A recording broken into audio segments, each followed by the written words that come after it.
My name is Mesh, and I'm presenting on behalf of Team Cat. And so we'll be working on the to-do plugin for the Zuri call, for the Zuri main rather. And yeah, so we're actually our stack is we're working with Laravel and Vue.js, and so we'll be building the to-do plugin in Laravel and Vue.js.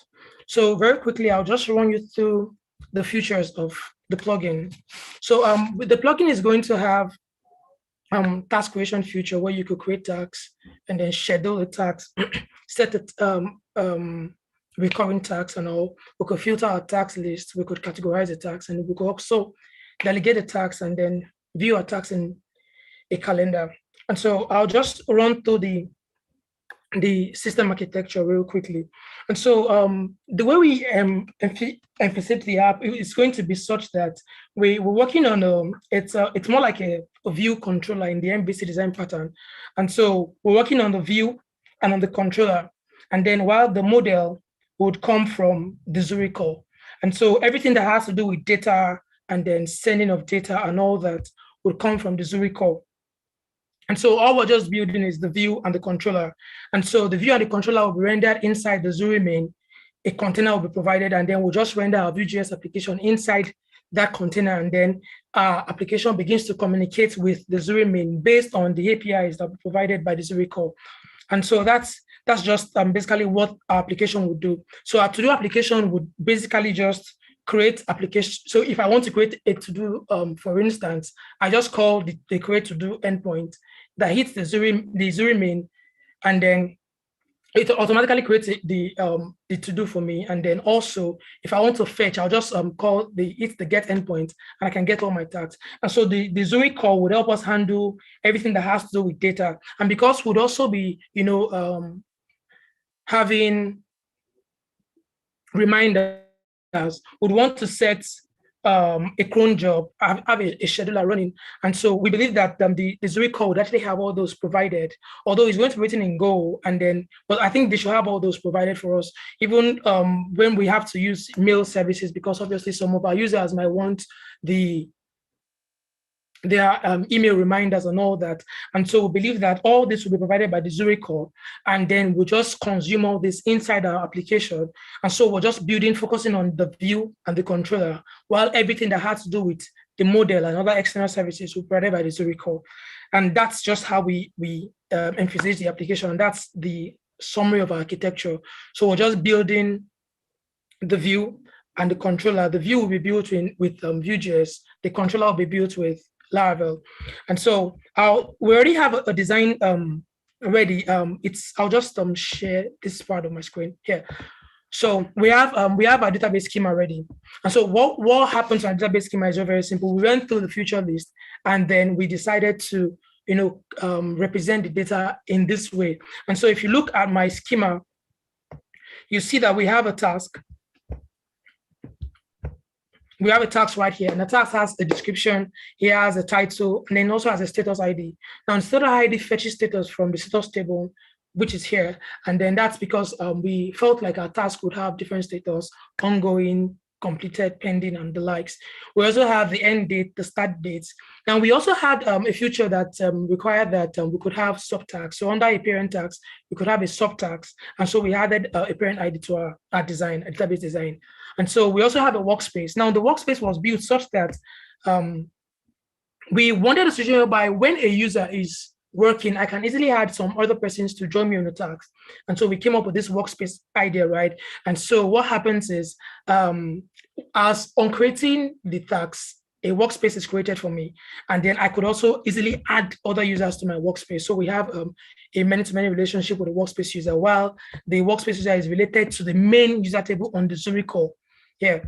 And so that's that. And then we also have we also categorized our to-dos, and then we also have priority for our to-dos. And also, we also have recurring to-do, and then we had to represent this using JSON in the database, because we wanted something that would look like a template that we could easily create future dates, and that's how we stored that in JSON. So just like, if you use Windows, and then the sticky notes have these color codes, we also have different color codes for for our task. And so our task can be archived, and that's basically all. And so we also have comments. Tasks have comments. So you could comment under a task, and then our tags also have labels. You could add other labels to your tags here. And so we have this table here, which is more like a polymorphic table that will be moved to the comments, the workspace, and the tags, because we felt like a user could upload a file, while he's uploading his tags. While I'm uploading the comments, I could upload a file, and then while I'm working on the workspace, I could also upload the file. And so we feel like there'll be a general morph file table on the Zurich core that we can store, because it doesn't make sense if we duplicate the files table, right, and have our own files table here. So since what we are building is more of the view and the controller, we expect to send this database design to the Zurich core guys, and then they'll help us, implement this, and then give us APIs that we can consume for this. We also went through our features, and then we came up with GitHub issues. So we have about 200 GitHub issues that were created from our features. And I think that's pretty all that we have been able to come up with. I wouldn't know if there's any questions. Thank you. Okay, thank you so much for this introduction. Please, did you say your name at the beginning, because I didn't get your name? Yeah, Amesh. I said it, Amesh. Oh, okay. All right, thank you. Does anyone have a question for them? They use their time wisely, so we have extra 3 minutes. Does anyone have a question? So sorry, this is Tim Katz. This is Shombayo. You should show us your GitHub issues, not a screenshot, please. Can you show us the link to your GitHub issues? Okay, I could have just opened them here.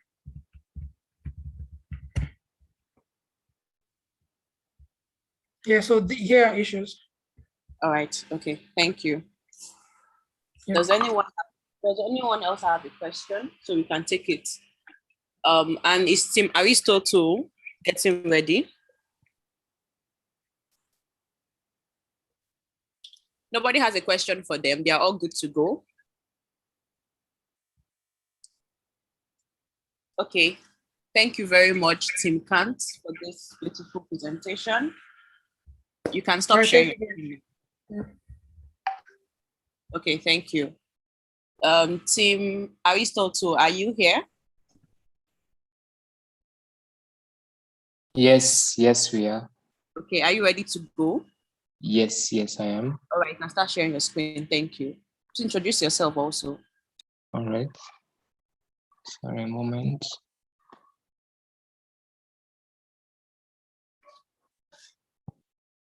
All right, good afternoon, everyone. My name is Adam Chi Sylvester.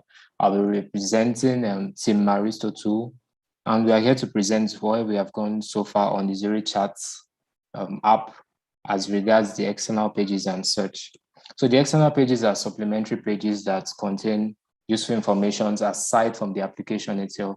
So it should link to important pages like the features page that give the users more ideas of the app and other functions they can perform and ease their workflow. So the example of the pages will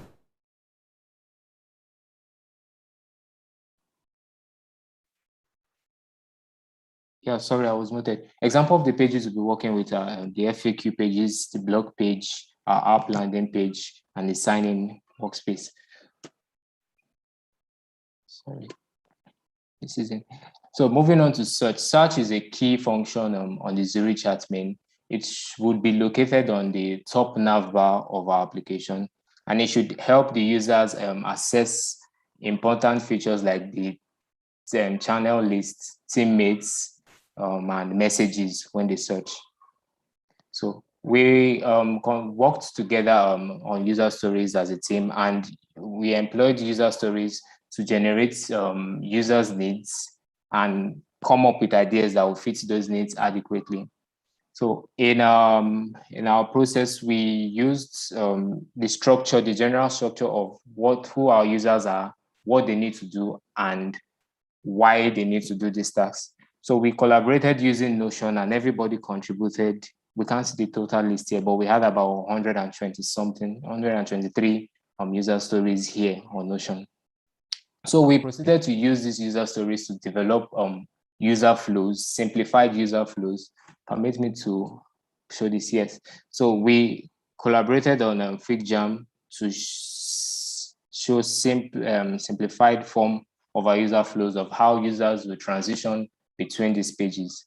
So in this case, we considered two scenarios where we would have an existing user and a new user just coming in to use the app. So for example, if they want to access the features page, they start from the dashboard. Considering an existing user, they start from the dashboard and they click to the settings, which take them to the settings page, and probably click discover or learn more. And then it takes them to this central page, which is crucial to all the external pages, the app product page, where most of our links and most of our information will be cited. And then a new user coming through from the browser can access through the URL, and then they can click on the features and it shows them the features page. They can click further on the feature and then it shows them exact guidelines of how the feature can be used in the app. So we have more other user stories here that were targeted towards a particular task that helps the user complete a particular task at a time. Sorry, a moment while I head back to this. Sorry, this is.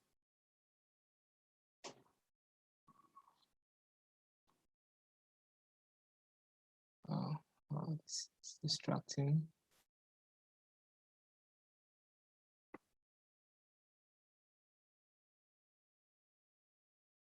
Yeah, sorry, a moment while I head to the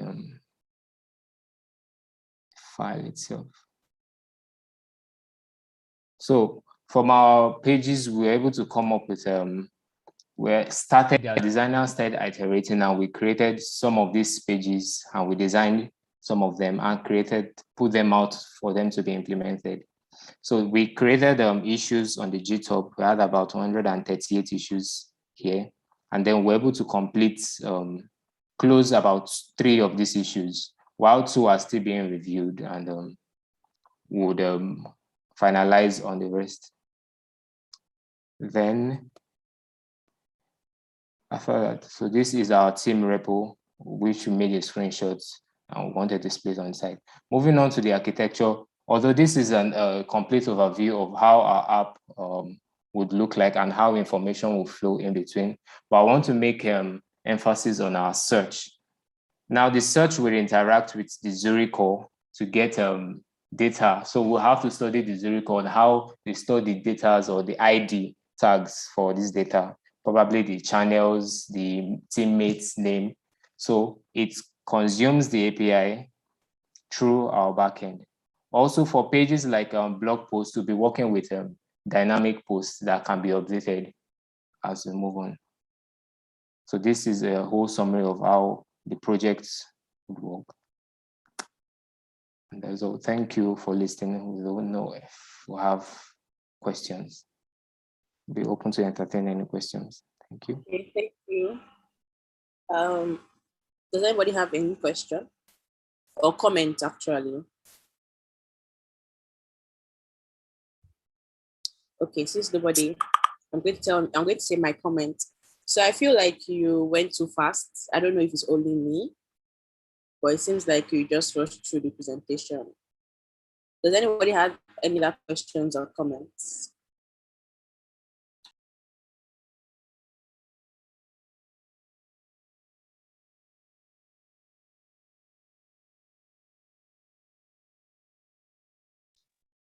Okay, so thank you very much, Team Aristotle, for this presentation. You can stop sharing your screen. Okay, so I'm going to check, is Team Newton here? Because your time is not yet here, but they finished early, so is Team Newton here?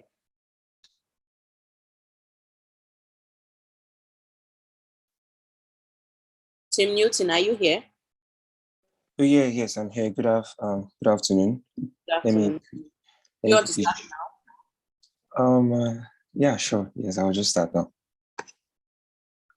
Okay, before you start, Team Aristotle, can you drop a link to your GitHub issues in chat? Thank you. You can start. Okay. Let me quickly share my screen.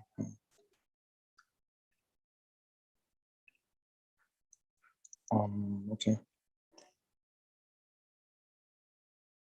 All right. Okay. Good afternoon, everybody. My name is HNGi8. I'm presenting Team Newton. So the content introduction, the stack and database and the modules. So the Zero Core API is like the backbone for the whole platform. So both the main, the Zero main plugins and other plugins developed by any user will be communicating with this particular endpoint. So that's more like the heart of the whole application. So yeah, so the architecture of the application makes use of Golang for building whole database, for building the whole, writing the whole endpoint. Then MongoDB, it's our database. Then we used OpenAPI to write the documentation for the documentation to communicate to the APIs. So now this is a virtual representation of the Zuri core and the Zuri main, and as well as the plugins. So the Zuri core has MongoDB and the whole APIs in it. So the Zuri main and the plugins, they communicate back and forth with the Zuri core. So communicate with the whole APIs, and the APIs and the messages, the data sent to the Zuri core is saved on the database, and as well vice versa with other plugins. So this Zuri core consists of 7 modules. So these modules consist of organization, the marketplace, the messaging, the auth, the users, data, and apps. So the organization part is responsible for creating the entry for organization, like the package where you could create a new organization, you could add users to the organization, set rules, create admins and other things, just like the workspace on Slack. So this is virtual representation of what it looks like. So the user creates an organization, install apps from the marketplace, create channels, join channels, can invite member, accept invitation, and use plugins as well. So the marketplace is as an endpoint. It's an endpoint where users can get plugins, install plugins, get and purchase plugins as well. It has a list of all the plugins, install plugins, and another thing. Then the messaging endpoint is it's for sending message for back and forth in rooms just like channel, then even in DMs as well. So this endpoint is for communicating with other users and other channels. Then the authentication part, before you can use any of these modules, you need to be authenticated. So this authentication part is you need to be authenticated. So you sign in or register. There's a point for under the Zuri core. So you register or you sign in, so you'll be given a token or whatever, so you'll be able to access other endpoints. So the user part is for registration. So you either sign in as an organization or a user. The user has profile, you can edit profile, you can join organization, create channels, and some other things. So the data part is for communicating with the database MongoDB. So it is a read and write. There's a read and write endpoint there. You could use it. The plugins use it to communicate with the database. So the plugins don't directly speak to the database. They speak to the database through the data module. So there's a read endpoint. There's a read route there, and there's a write route there. So you can easily communicate to read and write from the database. Then for the app module, there's you could just manage your plugins and other things. Install plugins, communicate with install plugins, just manage your plugins, creating plugins and all. So thank you. I think that's it for now. And this is a virtual representation of all the whole connection, the whole modules and all. So this is from the Zuri core. We have the authentication user module. This look kind of complex too, but I'll stop here.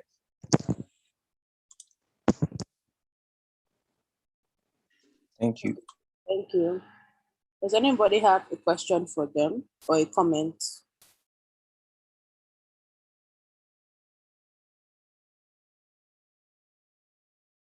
Nobody? Hi, I missed, I don't know if you mentioned anything about your GitHub issues. I missed that if you did. Okay, yeah, we created about 113 GitHub tickets, yeah, issues. The link has been posted already. The link to the GitHub issues has been posted. Well, on the link I'm seeing here, it says 125. Are you sure that's the correct thing? Okay. So I also have another question. Did you talk about your DB architecture? I don't know if I missed that. Sorry, come again, I didn't get you. Your DB architecture. No, I didn't talk about that I didn't talk about this in this part. So I just talked about only how plugins will access or receive data to the database. I didn't talk about the architecture precisely here. Okay, thank you. Does anybody have any comment or questions? Sorry, have your design guys been able to come up with maybe mock-ups or anything, something fleshy we can see, or nothing yet at the moment? Sorry, I didn't get the question.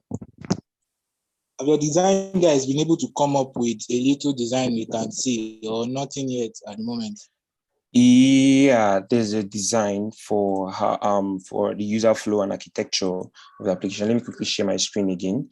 So this is the Zuri core, and there are different endpoints here, and it's kind of complex. So that's why I had to explain using my slides first. So this is the Zuri main and other plugins. So you have to be authenticated first before you can use any of these endpoints. So if you're going to this auth endpoint, you'd if you are an existing user, you will log in and you generate a token, which a token will be generated for you, which would return, and you can use it for other endpoints. So if you're going to the marketplace, if you call the marketplace endpoint, you'll be taken to this marketplace module, which would have to communicate with the data module as well. Like I told you, the data module is all plugins need to communicate with the data module to access the database. So this is read and write from the data module. So all these are accessing the database. So we have two routes there, the read and write to access the data module. To access the database there, then this end we have the plugin endpoints here. So this is for managing all your plugins and all. Then organization endpoints is down here for it just shows you all the endpoints and how you can create an organization or edit an existing user. It shows the structure, like how the structure of that particular organization should be and all. Okay, thank you so much. Okay, so I'm going to call the next team and find out if they are here. Team Epictetus, are you here? Hello, good afternoon. Yes, we are. Okay, can you start now? Alrighty. I'll need to call my assistants to help me display his screen. No problem. Because you're meant to start by 3:30 actually, so you can call your assistant. 3:30? No, is your assistant here? The person's hearing. Yes, he is. All right, yes, no problem. Thank you. Okay. Hello, everybody. Good evening. So we are responsible for creating the sales prospect plugin for Zuri. All right. In case for those of you who don't know what it is basically a feature that lets one, be it a freelancer or a company, monitor sales. All right. You want to know what exactly is happening to your business or your prospects, your clients having different deals with you, your level of engagement. Yeah. And it is necessary and important because you need to make decisions based off this data. You want to know how many people came to your website. You want to know how many people interacted with you, how many people clicked and what they clicked. All right. Studying patterns like this helps you reiterate, all right, and give better products and services to your customers. All right. So the Zuri.chat platform on its own was designed in such a way that lets this, decentralized, decoupled architecture, everything functions sort of like differently, but at the same time. All right, it makes the whole thing not bloated, and we're trying to take advantage of this. We're trying to create something powerful and reusable. All right. Now the problem plaguing the particular market you're going into. Now, every single company out there, think of one yourself, whether it be a real estate company or a data company or Netflix, Google, whatever it is, they are actively looking for customers. You think they are happy with just having 5,000. Even those that have, even the owners of WhatsApp, an app like WhatsApp that have up to 5 billion downloads, are looking for more guys because there are up to 8 billion people in the world. If they can have that 8 billion, they'll get it. They will take it. All right. So everybody's actively looking for ways to engage more people. Okay. And sometimes it might become very cluttered and cumbersome. It might become really difficult to know what and who's doing exactly what. It might become really difficult to trace activities of prospects. All right. And that's where we come in. That is what we try to simplify. Now, adding all of this to the chat will be very, very bloated. Next slide, please. All right. Firstly, we had to identify our audience. Now, we don't want to be solving a problem for the wrong set of people. It doesn't make sense to advertise an energy drink for people above 80 years. It has no use to them. They won't understand what you're trying to sell.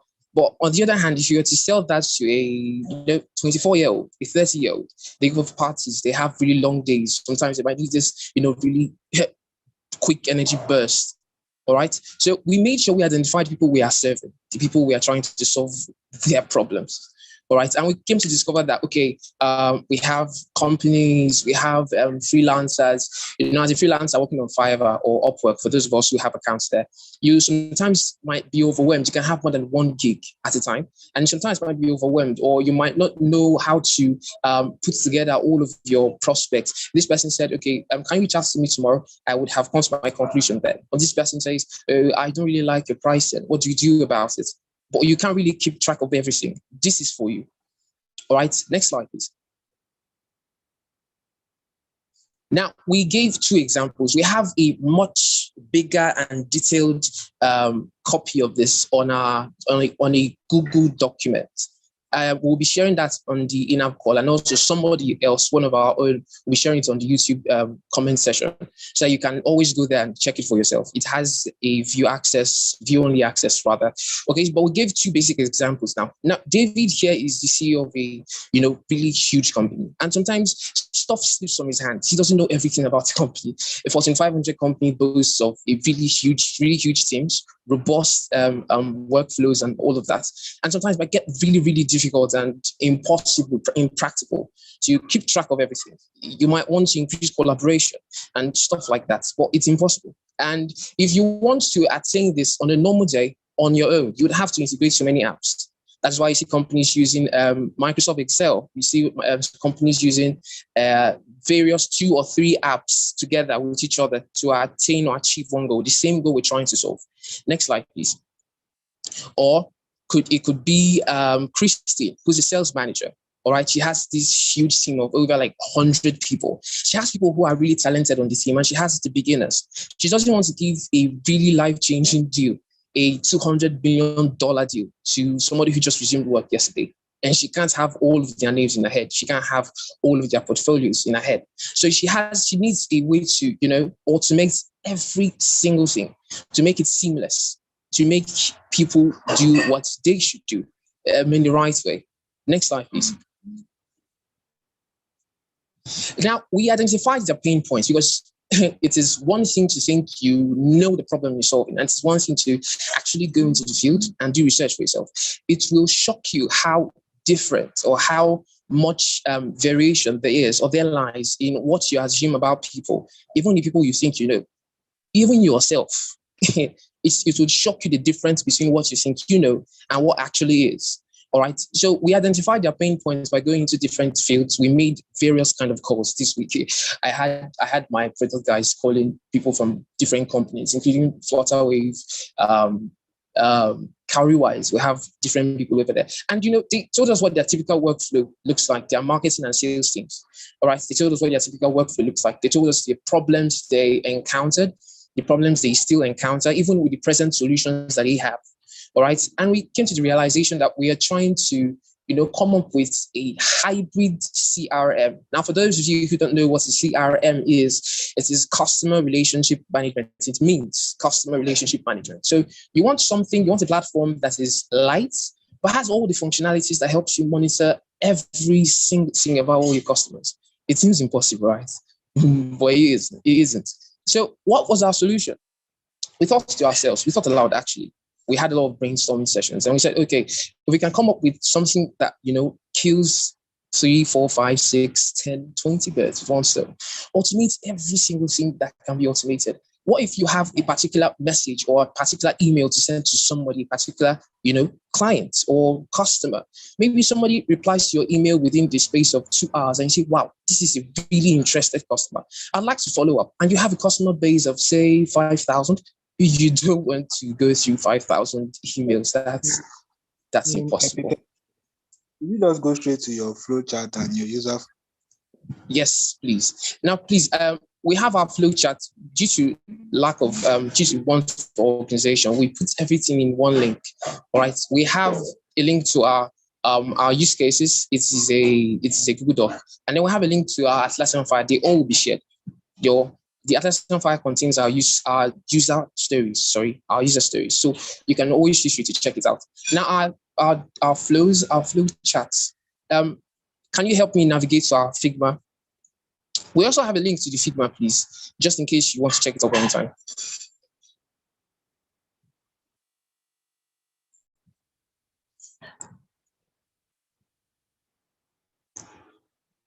So we have a very, very, very, very basic flow here. Nothing too unnecessarily complicated so that everybody would flow. When you install the plugin, we have 4 simple places, or 5 rather, 6 simple places. Now we want a scenario where all our data is in one place. And thank God for gratefully rather, the design of the Zuri core allows that we have only one database. So querying data, writing data is very, very seamless. So this is how a typical user is supposed to navigate our app. So we have the install plugin action, which then lets you either navigate to your dashboard. That's the default place you land on. You see your contacts, your conversations, where you can see messages, your emails, automate, set template emails. You have your analytics, where you see your in-product interactions, how people interact with the front-facing parts of the application. You have your reports, where you can see visual representation of what is going on in your company, through graphs, pie charts, and all that for data optimization. We have your sales, where you can monitor deals, see where a particular deal is in the sales pipeline. Sorry, can you take us to our user flows? Now, we couldn't factor in every single interaction or task, high activity task the user would have to encounter on our app. So we did just the really, really basic ones. You have things like automating an email. Yeah. You have stuff like viewing. Thank you very much. I think we'll just take questions. If you have questions for them, please just ask him. Sorry, I didn't get your name. Oh, sorry, my name is Nachita. Okay. Any questions for Nachita, please?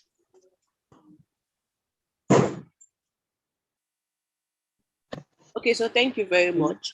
Your presentation is really nice. Yeah, comment. Who has comment or question? Yeah, hi. So Nachita, your slides were great, but I think you should keep in mind that the time for presentation is actually short, and you could have just gotten straight to the basic, the core things, sort of like architecture and flowchart and the rest of that. But your slides were great. Thank you very much. Sorry. Okay, thank you. Does anybody have any question or any comments? Okay, so I think that nobody has. So great work. Even though you did not really utilize your time. Can I have a link to your GitHub issues, or you can show us here? Okay, thank you. Okay, so you can stop sharing your screen and I'll check. Is Team Aquinas here? Are you ready to go? Yes, we are. All right. So Aquinas, you can take the floor. The floor, sir. Thank you very much. Good evening, everybody. Please, one moment. I want to share my screen.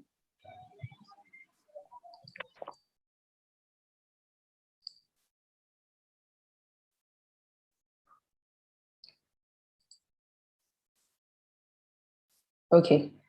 So for Team Aquinas, my name is Boluwaja Akinade, and my username is Blue on Slack channel.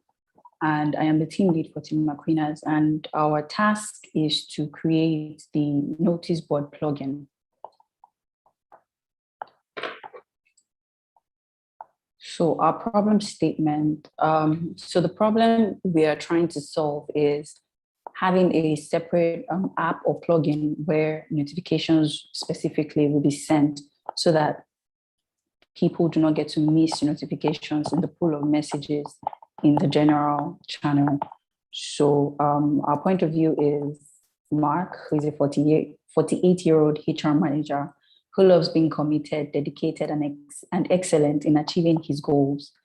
And he needs a solution that minimizes his workload and wants to keep all employees in the company up to date without stress as the HR manager. So our plugin architecture, let me move to our plugin architecture so we can see it. So that was the first thing we did when we were trying to get the work done. And so for the company notice board, we have two users. We have the admin user and we have the workspace user. One of our team members, the design lead, would quickly explain what the architecture looks like. So in 30 seconds, please, Steven, can you explain the architecture? Okay, good evening, everybody. My name is Steven, and this is the architecture that we worked on for our plugin, and we actually employed microkernel architectural pattern. That's a software, that's a part of a software architecture that we have. So we have two important categories for this architecture. This is the core system and the plugins. The core system is the Zuri chat app, and we have the plugins, which comprises of the company holiday and so many other things, which ours is the company notice board plugin. And under the notice board plugin, we have the two important primary users, which we identified in our persona, the admin user and the workspace user. That's the general user who is receiving the notices that is going to be sent out.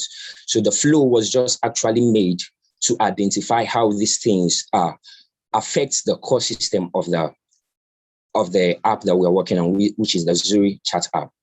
So that's all for the architecture. So the knowledge we want you people to have is that the microkernel architectural pattern allows every plugin to function on its own and also stand alone with the core system. So it can be browsed on separately on a browser, and it can also run on the plugin or a plugin that has an endpoint or database connected to the Slack. For example, we cloning Slack. So that's all for the architectural pattern. Thank you. All right, thank you very much, Stephen. So moving along, we will go to the user personas. So the user persona was actually identified who our actual users are, and we identified two main users, which is the super admin and then the workspace employees. And with that, we were able to, do some research to get pain points. And from that, we have 6 major pain points, 3 for the super admin and 3 for the primary users. For the super admin, the pain points we identified were disseminating information to so many departments all at once, notices not being segmented to the right departments if it was for a particular department or it was for general, and then also failure to prioritize notices for as whether it was highly important or not so important. And then for the primary users, they were not able to look for a notice that was posted on a particular date. So there was no archive, there was no, so most of the messages would disappear immediately after, and all those limitations. And then also notices were not segmented. So they didn't know if a particular notice was for them or it was for some other persons or a particular department. Okay, and then also the inability to be able to filter important notifications from the less important ones.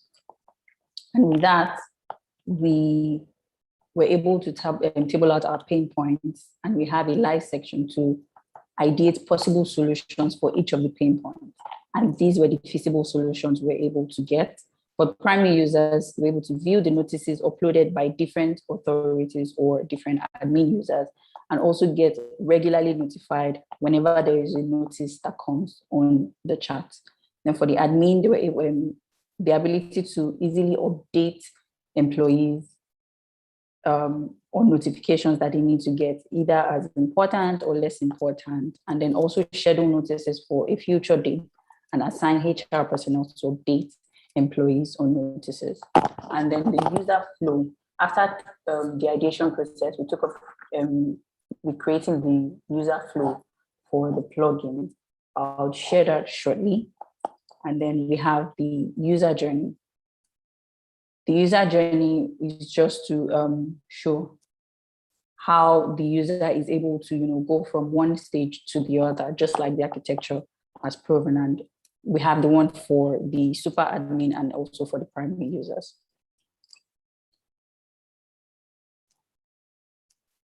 Okay, then with all the,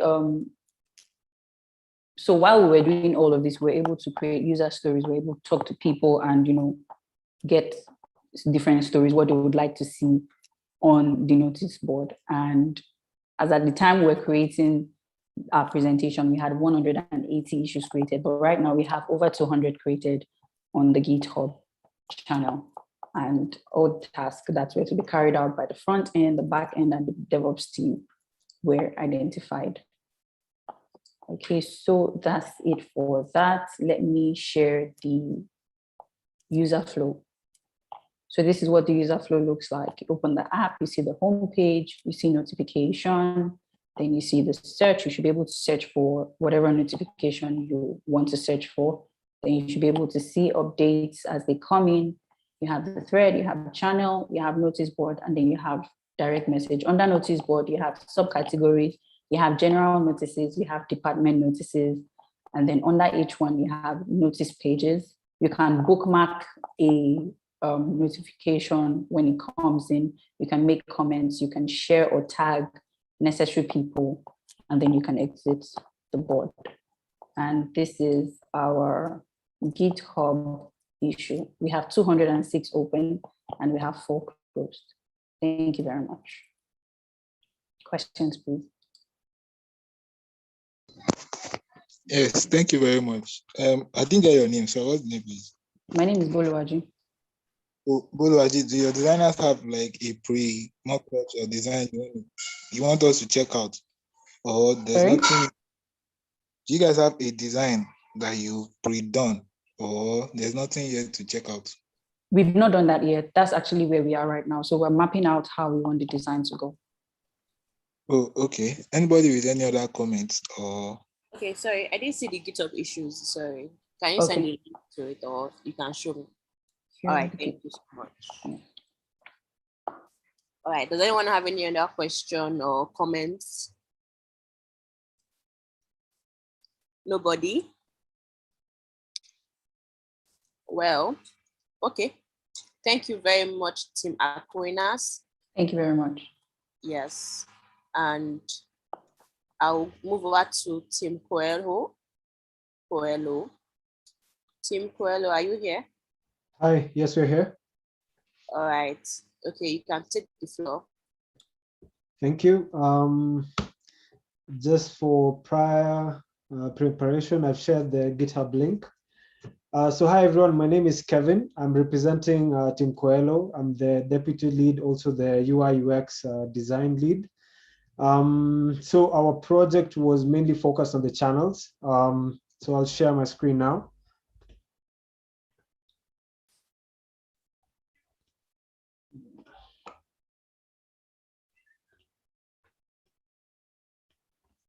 So here we go. So our primary focus was the channels plugin. So ultimately the channel, we focus on the channel as this is a very prime space for any messaging platform. It's where you get to interact with different people, collaborate on projects and stuff like that. So ultimately our focus, as we have been using Slack primarily for the HNG internship, it has been very interesting to see how channels react or respond. And even for people who are veterans on channels, I am very sure if you have used Slack before, there are some things that you'd like to see them added. So for that, we did a review on Discord, which is actually what we have used a lot to focus our developing aspects. So we've created various channels such as we have a design track, we have a front-end track, we have a back-end track, which we use to collaborate and help speed up the process that we don't get our information jumbled up. So we created over 200 issues on GitHub. I'll just jump into that real quick so that I can show you guys what I'm talking about. Stop the share screen. So as you can see here, we have a list of all our GitHub issues. We have over 200. We have solved some, but are continuing to solve them. Let me jump back into the presentation. So ultimately, we also came up with 2 roles, which we identified as the key roles that will be used in the channel. We have the normal users. These are the normal members who interact with the space on a daily basis. Then we have the admin users. These are the people who own the space, the workspace or the channel, ultimately controlling how everyone is interacting in the session. Now, as for the user stories, the normal user of a channel would want to send a message. For example, in this case, we have a story where the user wants to delete a message which they sent mistakenly. I'm sure every one of us has experienced that, where maybe you are just thinking about something and without knowing, you just accidentally press the send message. Next, we have an admin user story. He wants to be able to assign roles to certain members so that adding them to different channels will be easier.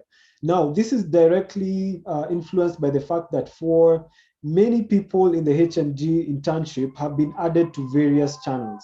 What you'll notice is that as you are interacting with all these channels, there are different places where you will benefit a lot from being assigned a specific role. For example, as a lead on a team, you'd need to be able to do various things in the channel that maybe a normal user will not be able to do. Maybe, for example, mute people who are disruptive in the channel, so on and so forth. Next, I will let Harith jump in so that he can explain to us the software architecture of our plugin. Thank you. Harith, take over. Hello, everyone. This is our software architecture. Prior to making the architecture, we wanted to make our system scalable and maintainable in the future. So we used the layered monolithic architecture. I'll be talking from a point of view when a user wants to make a request. So when the user interacts with the application for our presentation layer, we send the user request to the logic layer, which has a delegate and uses business logic to check for authority and many other things. From there, based on the results, we go to the API layer, which fetches data from the ZC core and shows the required data to the user on ZCMe. So that's just a quick overview of how our architecture would work based on certain requests. Thank you. Thank you, Harith. Next, we have our channels plugin sitemap. This was brought up by our able front-end team. So I'll call upon Aditun from Team Coelho to help us explain the channels plugin sitemap. Thank you. All right, good afternoon. I'm Aditun. So I'm going to quickly go through the sitemap. So basically the sitemap is just showing us some of the pages or components that we'll be seeing when we get to create the channels plugin.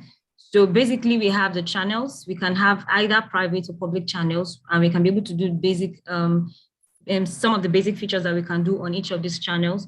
First of all, on a channel, you should be able to view messaging or chat room. There you'll be able to create messages, pin messages, and so on and so forth. Under the channel, you can also create sub-channels.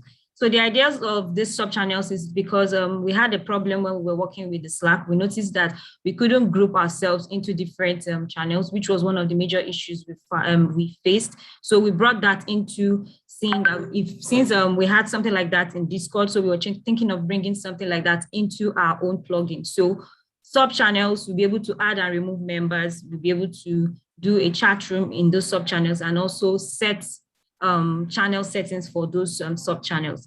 Yeah, the main channels, that's either the public or the private channels. We can also be able to do channel settings. So we can set what type of channel, we can set the privacy settings, mute channels, or also leave channels. Then we have other pages like being able to search and filter through the channel, and also view mentions, and then a help button that tells you, that gives information about the channels. So that's it on the channels plugin sidebar. Thank you. Thank you, Editun. So next up, we'll jump into the user flows. So this explains or outlines the way all the different users are interacting with the platform. So here I'll call upon our design member, Chinedu, to continue explaining this section. Thank you. Yeah, good evening, everyone. My name is Chinedu. So I'll be explaining how our user flow was initially, how we initially came up with our user flow. So we decided to come together to brainstorm on list of functionalities of the workspace. Then we came to the point where the functionalities were broken down into user rules, messaging, or the input functionalities and user interface. So while we were on this, we decided after breaking this down, we went ahead to create priorities based on functionalities of these functions I listed earlier, which are user rules, messaging, Odoo, input functionality, and user interface. So based on these priorities, we came up with the most important functions and the least important functions. Then after we did that, we broke down the features, which are the admin features and the primary user features. And after that, we went ahead to create use cases on these features. So how will a admin actually use messaging, and how will a primary user use messaging? They use messaging differently. What are the functionalities, and what are the functionalities that have been assigned to a primary user and also an admin user? Their functionalities are different. An admin can easily remove a primary user, while a primary user does not have that power. So their powers are different. These were the things we looked at, we gauged in order to actually come up with our user flow. So while we were constructing our user flow, we also realized that we actually had to add the super admin, but it's not part of the slide. We had to add the super admin. The super admin creates the channel, assign roles to the admin. Then the admin is basically the watch person that looks over the workspace. The admin is able to remove a user, add a user, share a link, and request invite from a user. While the super admin has the power to actually remove an admin, invite admin and share link to invite admin. Also, our Odoo feature is like a future feature that we're expecting to add to the workspace. But for now, I think we'll be leaving it aside. I think that'll be all. Thank you. Okay, thank you so much. Do you still have more? Because I think your time is up, if I'm not mistaken. What's left for you to share, please? No, I think that'll be all. That'll be all from our team. Thank you. Thank you. Does anybody have any question or comments? Thank you very much, Team Coelho. Questions, comments, improvements, nothing.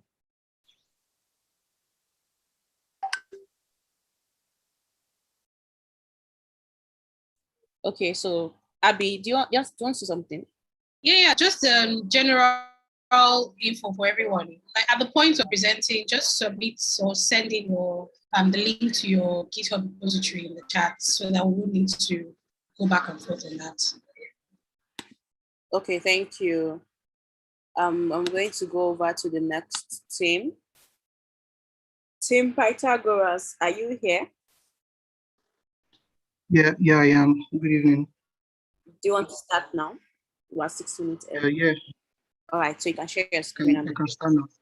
All right, thank All you. right.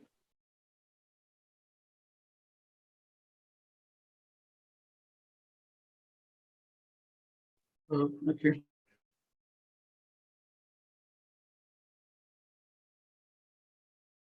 All right. So Emmanuel Lukwe from Tagra. So basically, we are creating a music player plugin. It is we want users to be able to play music and video players by entering URLs on our plugin. So aside that basic function, users will be able to carry out a couple of features as being able to create playlists, list or songs with other users. Be able to play music gotten from entered directly or a search function where the name of the song and then they get what they want to listen to. Okay, so all right. So next, during the course of brainstorming, we came across architecture constraints that we'll be working on. That's in terms of development. So which from the back end will be written in Python using this framework, Django framework, and for APIs interaction within using Django REST framework. Yeah, and our front end would be developed using JavaScript React, and would be working without users. We are not implementing a database on our own.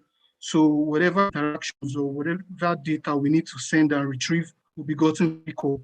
But during the process of development, we'll be mocking these behaviors, creating sort of dummy, just be sure that all our endpoints and everything is working. Yeah, so what are essential features? What's the thing guiding us through doing development?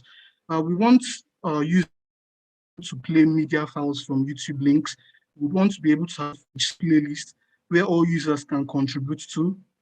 They will be able to delete and create individual playlists from individual playlists, and they'll also be able to make public, yeah, and being able. And also, one more thing, we want a kind of player that wanted to be able to play behind the scenes while the functions like chatting with co-workers and that thing they do behind the scenes. Okay, so yeah, what's quality goals? These are like the key quality of that we are working with. That's just a rough idea of the importance and what we actually aim to achieve with our application. So firstly, we are aiming for correctness. That's each URL must return a valid media file. We don't want a situation someone enters a URL and then we get some error or mismatched file. So we are aiming for correctness. And also, nextly, we are aiming for interoperability. That's we want our application to be able to provide a simple API interact seamlessly between external resources, front end, and the parent application.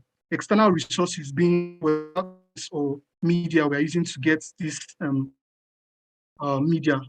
In this instance, we are using YouTube. So we want it to be seamlessly operatable with YouTube and our application, and also with Zuri or rather. So, and then lastly, our quality goals activeness. We are aiming to achieve an interface presented in a way that it will be easy to grasp and understand. Because big players, most people look at the way the interface is. If it's kind of difficult to select a song or choose a playlist, leave it and decide to use other methods. So we are aiming for something simple and presentable in a way that users will be able to grasp what actually goes on. Yeah. So our stakeholders for the public application, our life cycle, it includes our UI and UX designers, our front end, our back end developers, and most importantly, so I'll be briefly explaining what their functions are. Our UI UX designers, they are responsible for collecting user research, ideating drafting user flows, is wireframes, prototypes, and also usability testing. Basically, they carry out the research and they give us implementations on how going to need for the front end and the back end. Yeah. So next, this is the user flow that UI UX people came up with.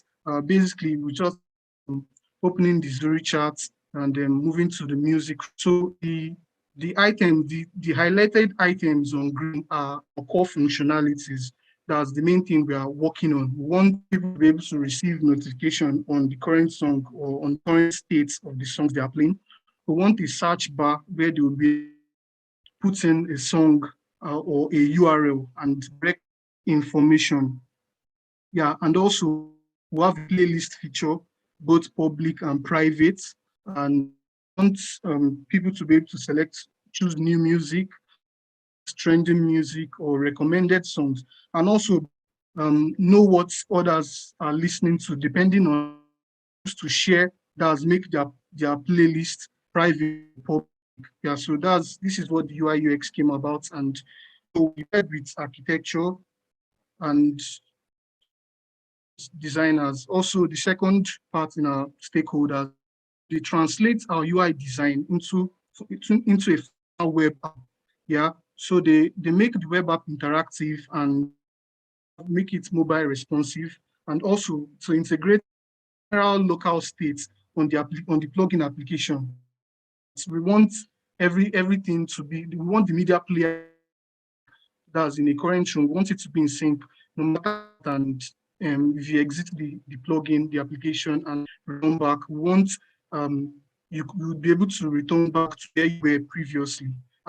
Yeah, that's it. And also be working on establishing a connection between the local state and the backend via canal AI calls. Yeah. And lastly, they also organization of data between local states and the database. Yeah. Okay. So, you have right. you have like 2 minutes to go. So the backend developers, their responsibility is just to in textual patterns and the logical flow behind communication. Okay, so this is a business context. It's just a top level overview. We interact with external resources. So this is our actor, and that's our user, and then this is the music plugin, and then this is also linking, like we get our external from YouTube, and also we in this situation, this really of an external plugin it's been internal code we're making here to Zurico. Okay, yeah, in our deployment context, we have our music plugin connected to Zuri main, which gets its information Zurico. All right, so this is building block for our front-end architecture. So it's just possible APIs and setup we entered using the MVC pattern. That's it. This is just a diagram with our local state, just possible API calls we can. If I can get the name of your team right, Team Pythagoras, right? Yes, yes. So anybody okay, with and any, this is your time is up. Anybody with any questions you want to ask? Is there any comments, any questions, any additions, any contributions? So yes, since there's no comments, no questions, this should be a general advice for the teams that are coming to present, that you've done your research. Please always shoot straight to the point. Thank you very much. I think the next team know themselves, Team Seneca. Okay, thank you guys so much. Please just go straight to the point. Let me know. Let me keep reserve my comments. Okay, Team Seneca, are you here?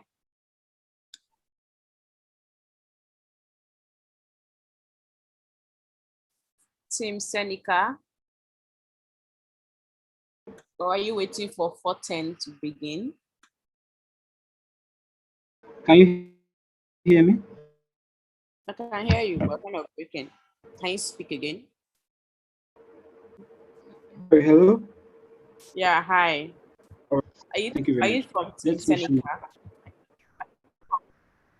Yes, I am. All right, you can begin. All right.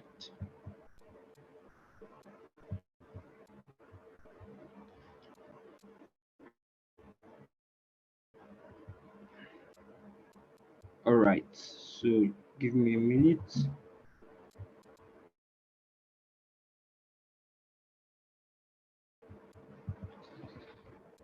Hi everybody. My name is Marvelous Igbe.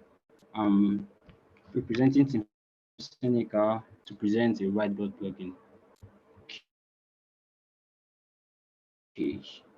So basically, what's a whiteboard? A whiteboard is a software that allows multiple users simultaneously and notes on a digital whiteboard. So it's basically collaboration made easy. We want users to be able to brainstorm together right in their chat application. So we believe that produce happy users. All right, so I'm going to be talking about the architecture, the software architecture. So the task was we are asked to research on the software architecture. So before I move on, I would just like to talk about a little bit about the software architecture. The architecture defines the fundamentals of the software. The building block is like the skeleton.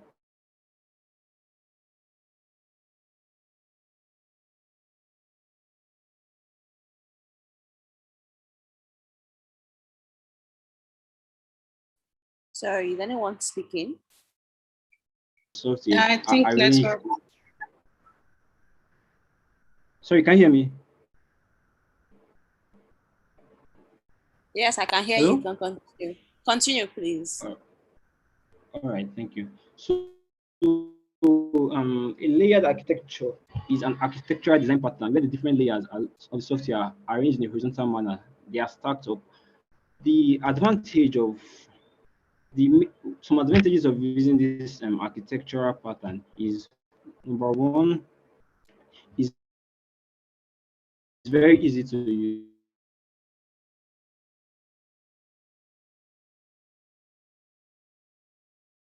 use. If you are using architectural, a layered architecture design pattern separately and they are not combined with each other. So for a layered architecture, the components are separated. They are separated. They are connected, but they are not dependent on each other. So you can easily make edits in one layer without affecting the other layer. It's also simple. Architecture, most platforms use layered architecture because it's very simple. Just stacks of layers on top of each other, each having its own function, each is unique its own way, it's broad in scope in that it covers every aspect of the architecture. It covers the UI, the database, and so on. So for this our architecture, this our whiteboard, we have 5 major layers: the user interface layer, the functionality layer, the business rules layer, the application core layer, and the database layer. So the first I'll be talking about is the user interface layer. The user interface layer is the layer that the user interacts with. It comprises of the screens, the menus, the sidebar, and so on. All the components that the user interacts with is in this layer. So yes, we have a very low fidelity prototype of what our architecture, what our layout, our UI layout will be like. So as you can see here, this is the whiteboards. This is the whiteboard section, and these are the tab. Okay, sorry, my cursor is not here. These are the tabs and so on. So this is another like when the sticky note is active. So when the sticky note is active, you can have options above it to edit, change the color, and so on. So I'll be moving on to the next layer, the functionality layer. This layer is basically talking about why things work the way they do. It's concerned with the functions, the methods, and the procedures of the system based on the business rules I'll be coming to soon. So it means what happens when a user does this and why it should happen that way.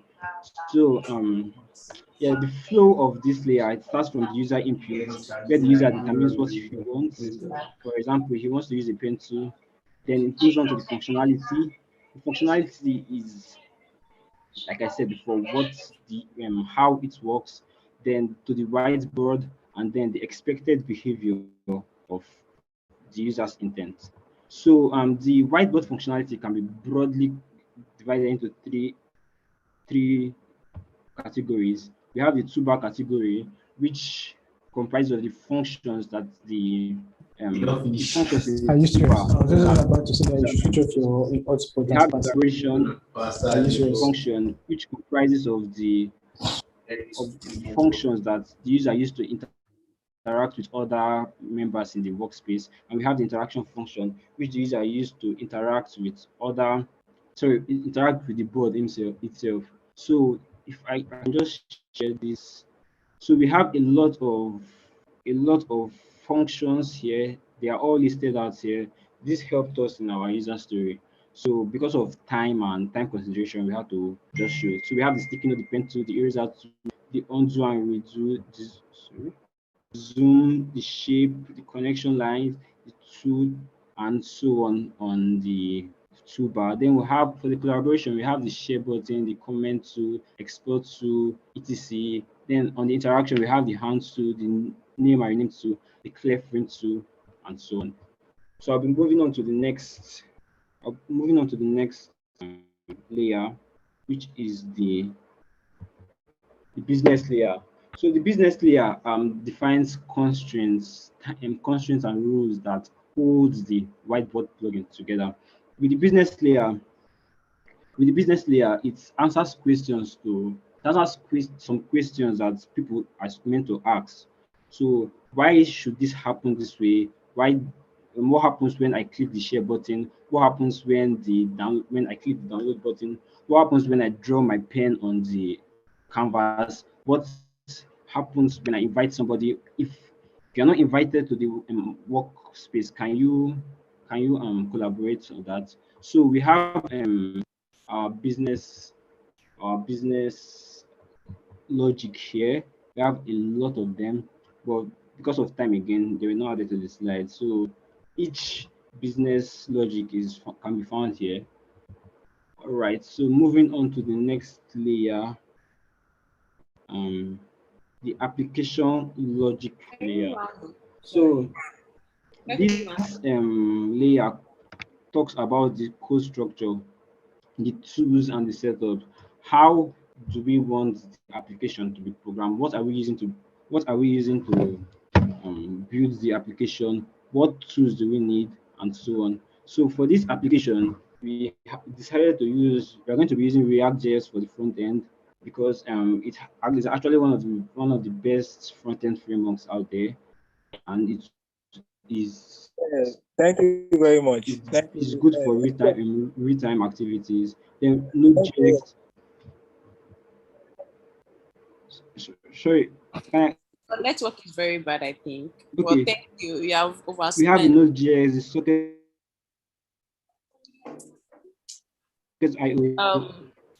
Presenter, please can you stop sharing?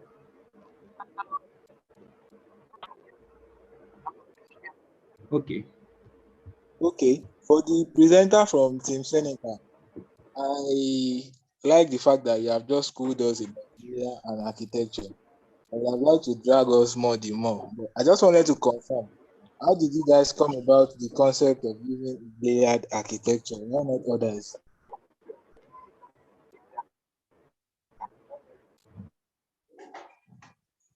Okay, we made our research. We came together and brainstormed on the idea. We went back and made research and saw multiple samples of layer architecture. So we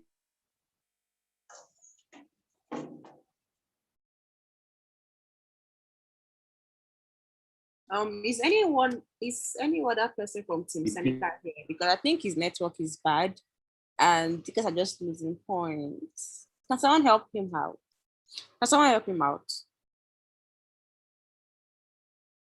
Or is the only one here? one and work with it. Okay, thank you very much, Sanika. I think there's no one here to help you out. So, sorry, I can't hear you. Oh, are you back now? Okay, let's not waste for that time. Team Sanika, thank you very much. I don't know if someone else has a question or comment, but we have to move forward. So, Team Toy Story Android, are you here? Yes, we are. Okay, so you can get started. Thank you.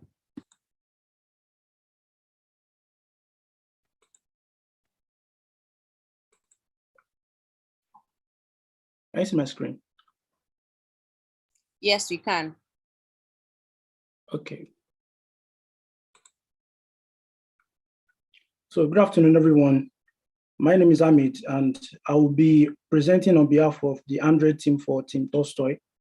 So we are going to work on the Android version of the Zuri DMs and Channels application.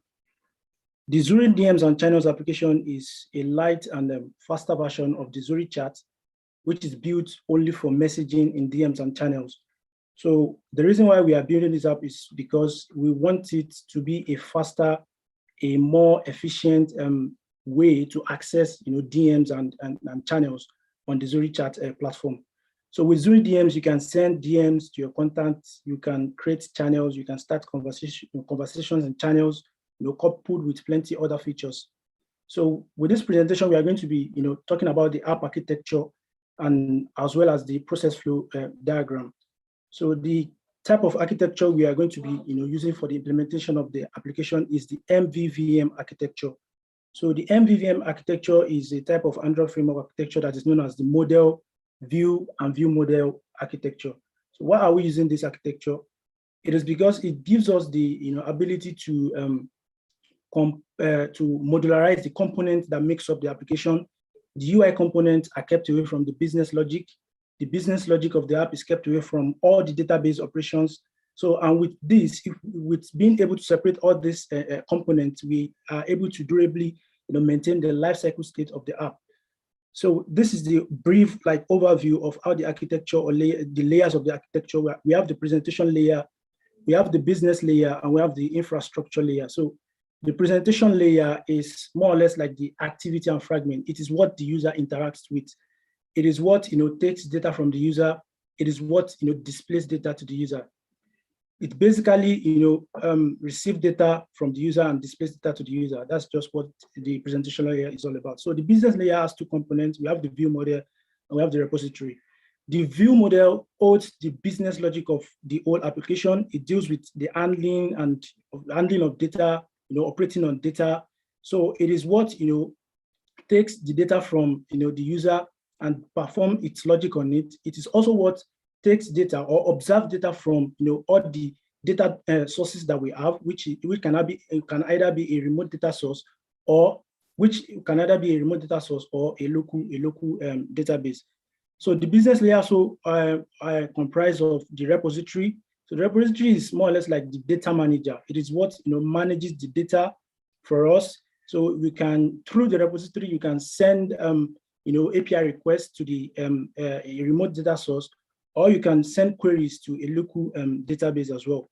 So the infrastructure layer is where the data is stored now, or where you fetch and you write to data, you read to data.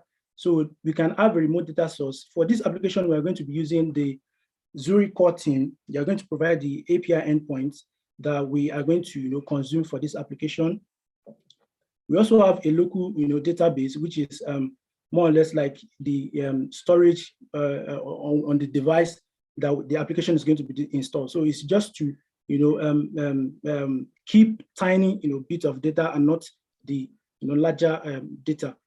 So the key idea of why we are using this type of architecture is because we can modularize, like I said earlier, we can separate activities, the view, what the user is saying, from the logic that is happening behind the whole activity that the user is seeing, or what UI that the user is seeing. So then the view, the logic, and everything is also separated from the repository, which manages data operations and everything. So then the repository is also separate from where the data is coming from. So the data can be coming from, we can have different sources where the data is going to come from. But for our application, we are only using the Zuri core. So now let's go to the process flow, the user flow of the application. So this is going to answer some few, user stories that we have. We have, if as a user you want to sign into the app, you need to, register on the Zuri main. You need to be registered on the Zuri main. So you come to the app, then you enter your email, your valid email. If you are not registered, you need to sign up. If you sign up, it's going to redirect you to Zuri main. But if you are not a registered user, you enter your email. If your emails are valid, if it's going to send like an OTP. So for authentication now. So if your emails are valid and your details are valid, it's going to land you into the home or home screen of the application. So as a user as well, if you want to respond to DMs, you can go to the DMs tab. You can open a chat from existing DMs that you have, or you can start a new message. You go to your list of contacts and start a private DM with the person. If as a user you want to create channels, you want to chat in channels, you go to the channels tab, you go to the list of channels, you create your channel, either a private or a public channel, and you enter the name of the channel and the description of the channel. If you want to chat in the channel as well, you select the list of channels, you select the channel, you enter the channel, and you start chatting immediately. So you start typing your message and the likes. So as a user as well, if you want to update your user settings, maybe you go to the settings tab, you go to your chat, you want to update your chat settings, maybe your display settings, something like your wallpaper, your themes, your font size. If you want to update your chat history as well, you want to archive your chat, you want to block some chats, you want to back up your chats, you can do that with this user flow. This is how the user flow is going to is going to guide you or take you to achieve what you want to achieve with the app. So this is more or less like a summary of the Android app architecture, from the login, from the welcome screen to the login to the sign up, then the channels tab, everything that is associated with the channel and everything that is associated with the DMs here. You have the start new DM, list of DMs, the messages, start DM, then the navigation bar as well, where you can create channel. It has a search, a side menu. You can update your profile and the likes. So this is. Can you quickly round up? Okay, this is the overview, the wireframe. So this is the single DM interface. We have the channel. We have the interface for the chat and the channels, which is the DMs and the channels. So in the DMs, you can also chat with with a lot of people in the channels. Then we have the settings tab as well. So yes, thank you very much. Same toy Android. Did I get the pronunciation right? Yes, you are very right. So, do anybody have any questions, comments, additions? Anybody with any questions, comments, or additions? So you can stop sharing your screen. Thank you. No question. I would ask, is team toystoy.net, are they on this call? Okay, she's here. She's sharing her Yes, screen we're already. here. I'm sharing my screen now. Okay. Sorry. Good evening, everybody. I'm representing Team Tolstoy. We're working on the company duty shift plugin, and we're building it with .NET. So, I will show our flowchart and all directly from the Miro application. So the duty shift plugin is, the aim really is to allow a company or administrator, which could be an HR, for example, monitor employees' work time while they are working. And the employer can also create shifts for the employees. So for example, not just developers, so people that have to work at the front line, for example, doctors, they can manage their shifts, their employer can manage their shifts, and they themselves as employees can also manage their own shift. So the employees in the organization who have been added to the organization would have access to specific parts of the plugin. because the interface that the administrator would see would be different. And then one of the main features, I will talk about this more, but one of the main features is the feature of clocking in and clocking out of their shifts. So we have two main types of users. We have the administrator and the employee. So before talking about the user story, I would share our software architecture. I hope everybody can see my screen. Let me try to.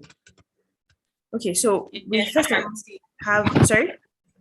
We can see your screen, continue. Oh, great. So we have the application layer, really, which is what we are interfacing with. So ZC Core and of course, with the MongoDB application, ZC Core and ZC Main. And then our application really begins from here, from the service layer. And our entire application will be sending data we're writing data to the MongoDB, and we'll be getting data from the database.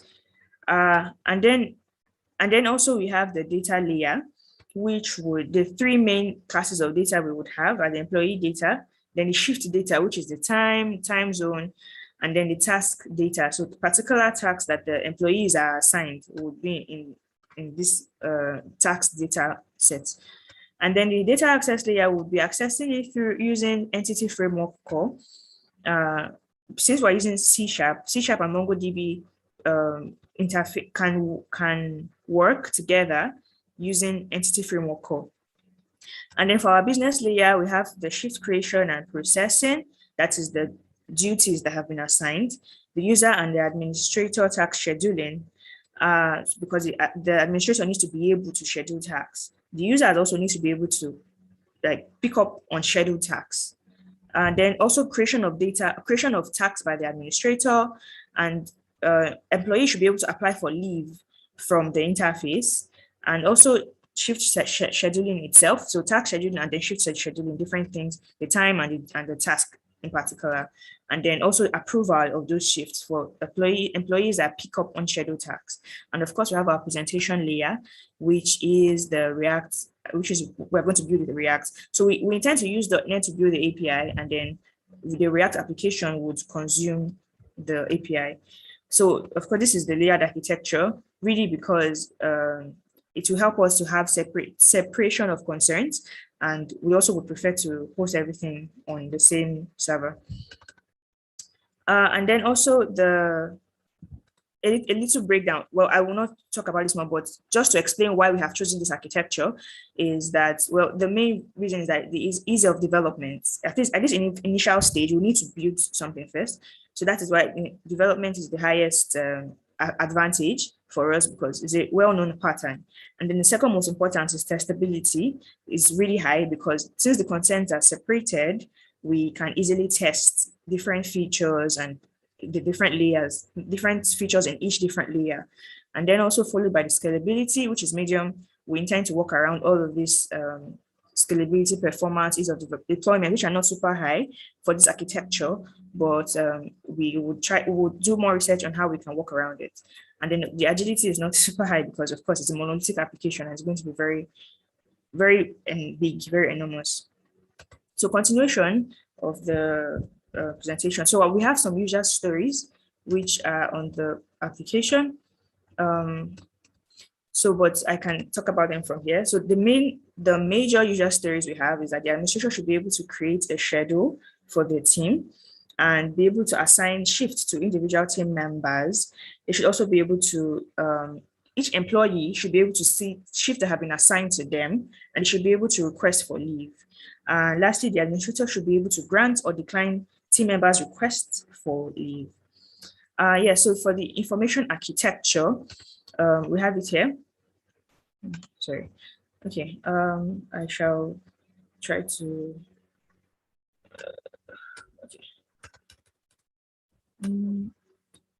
Okay, for the.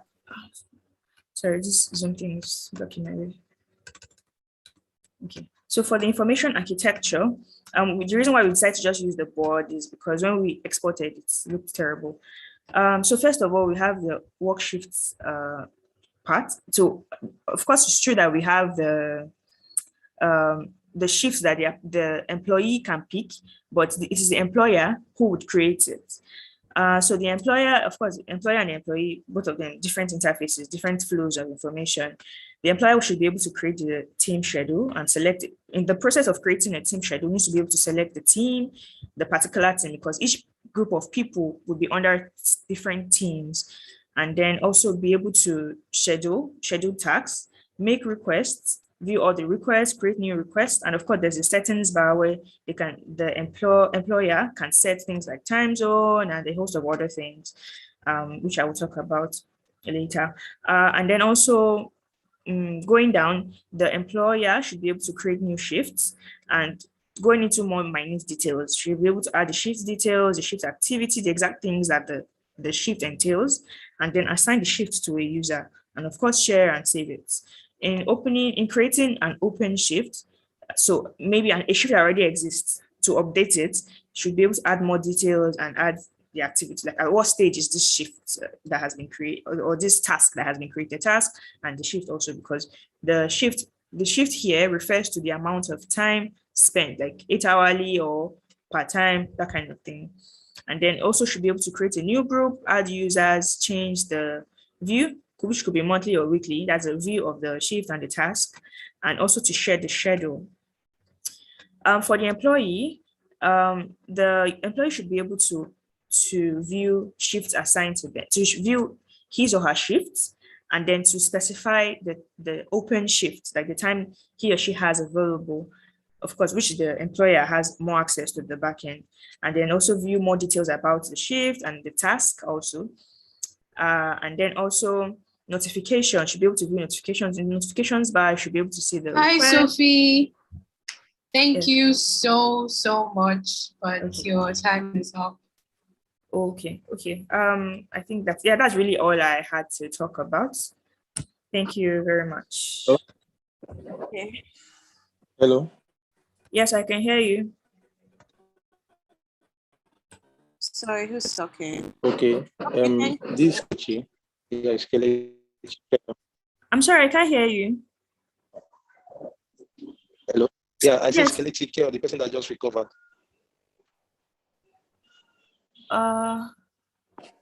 Yeah, I'm enjoying the meeting. I just want to make sure my voice is heard. Okay. Okay, no problem. Sorry, okay. Kelechi, which team? Hello. Yes, I can. Which team? .NET, Toy Store. I can't really pronounce the spelling. The voice is heard. No problem. It's not the time to start doing this. Please. Thank you, Sophie, for this wonderful presentation. You have a very good wireframes. Thank you. You explained it well. So I think we can move over to the next team if you don't have any questions.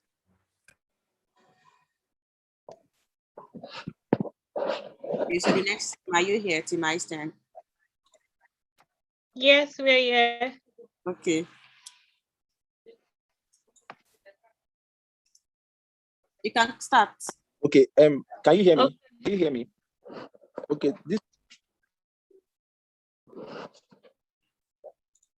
Hello. Sorry, who is this person saying hello? Okay, it's Kelechi Kel. Okay, can we move this discussion after? Let the teams present. Okay. Thank you. You can continue now, please.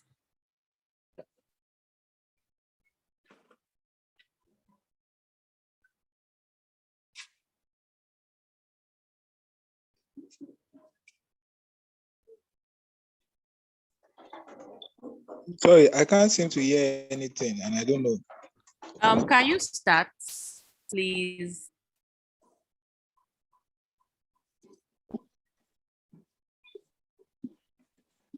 Hello. Is that Lukayat? Is Lukayat there? I don't think she's Please, okay, this team, who is meant to share screen and present?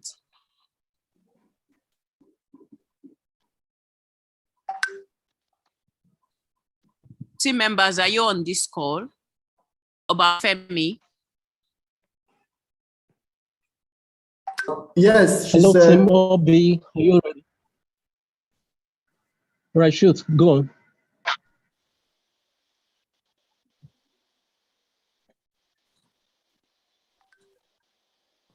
Please, can we move to the next please? No, please. She's talking and says you can hear her. I can't hear her. Yeah, she's telling me, she's talking to me now. She said she's talking and then they can hear her. So I'll just, take over. Okay. Somebody muted her from the whatever. Someone muted her? Yes, from nobody muted her. And she can unmute herself though. Exactly. Okay, I can hear you now. Can you guys You hear can me start now? from the beginning. Okay. Yes, your time starts now, please. Sorry, good afternoon. I'm Fola.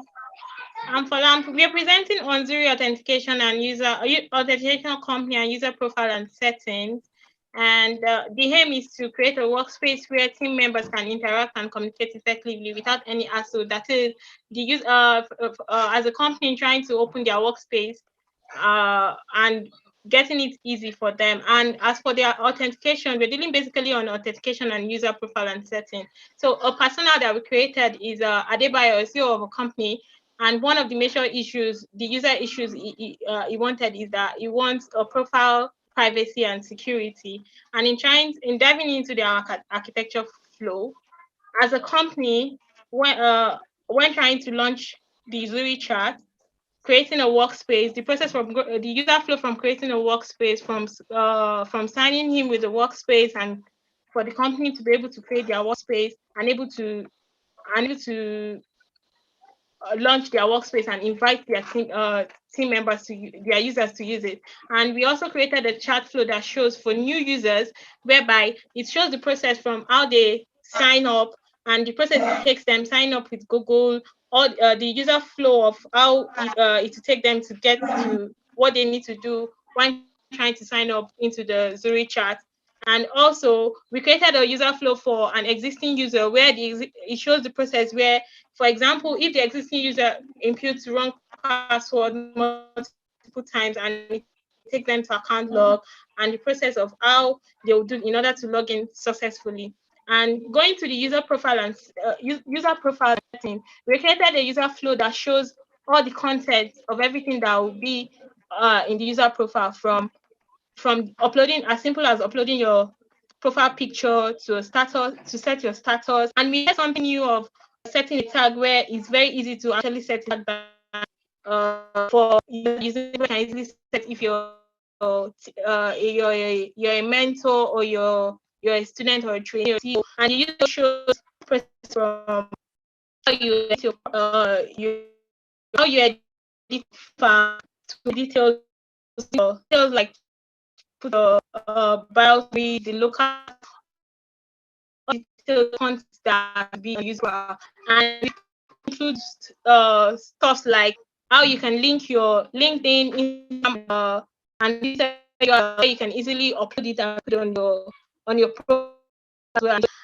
And in this part of what is included in your profile are stuff like your language, your region, team wants the audio, because there will be audio context, how the thing, how them flow, and also how Hello. this for your Sorry, I think your network is bad. Hello. The account. Hello, your network is bad, please. Oh, Hello? sorry about that. And this is how. Yes. Your network is bad. Can you hear me? Better Okay, now. I'll let my colleague continue from here. Obafemi will continue from here. Thank you for that. So basically, what we'll be doing is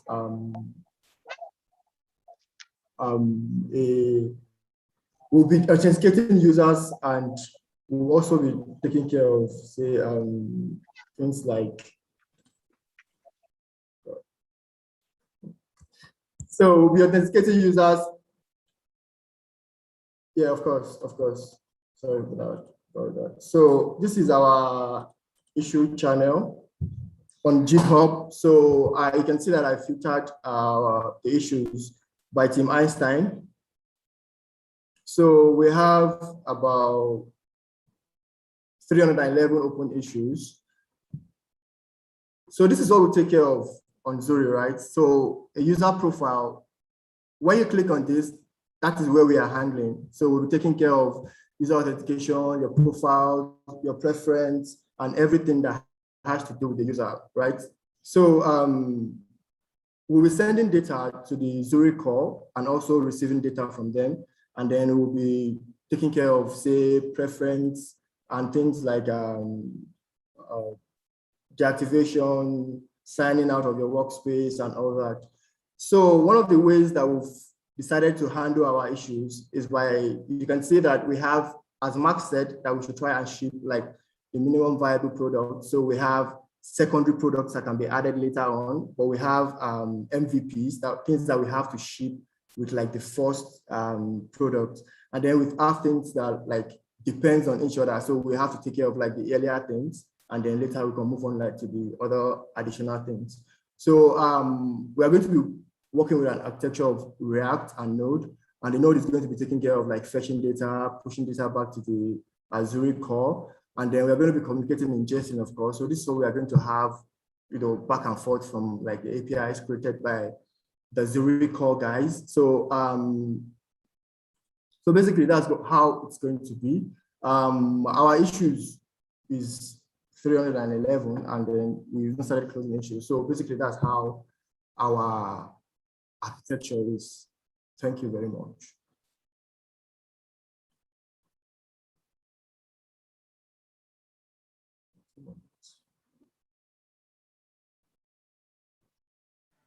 Hello.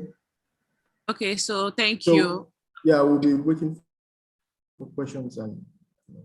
Okay, does anyone have any questions, contributions, comments, improvements also? Yeah, is there a mock-up for this? Your design, does your design have a mock-up already? No, we don't have any mock-ups yet, because let me just show you the screen that I shared the other time. So this is how okay, no need. What about any UI/UX design? No, not presently, because we are saying the iterating stage. All right, so okay. No. That's okay, that is enough. Thanks. Right, the next team, please. You can carry on. So the next team is Hobby. Okay, good evening, everybody. Tim Hobbs, is this you talking? Yes, for Tim Hobbs. All right, okay, you can continue. All right, good evening, everyone. My name is Amma, and I'll be presenting Tim Hobbs' work, what we've done so far, and I'll be doing so in collaboration.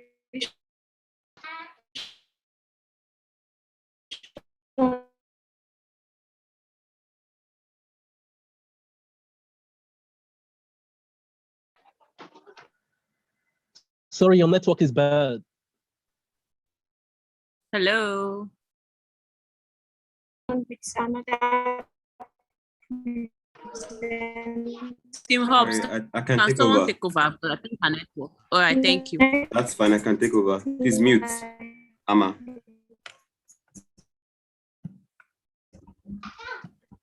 Doing completely now.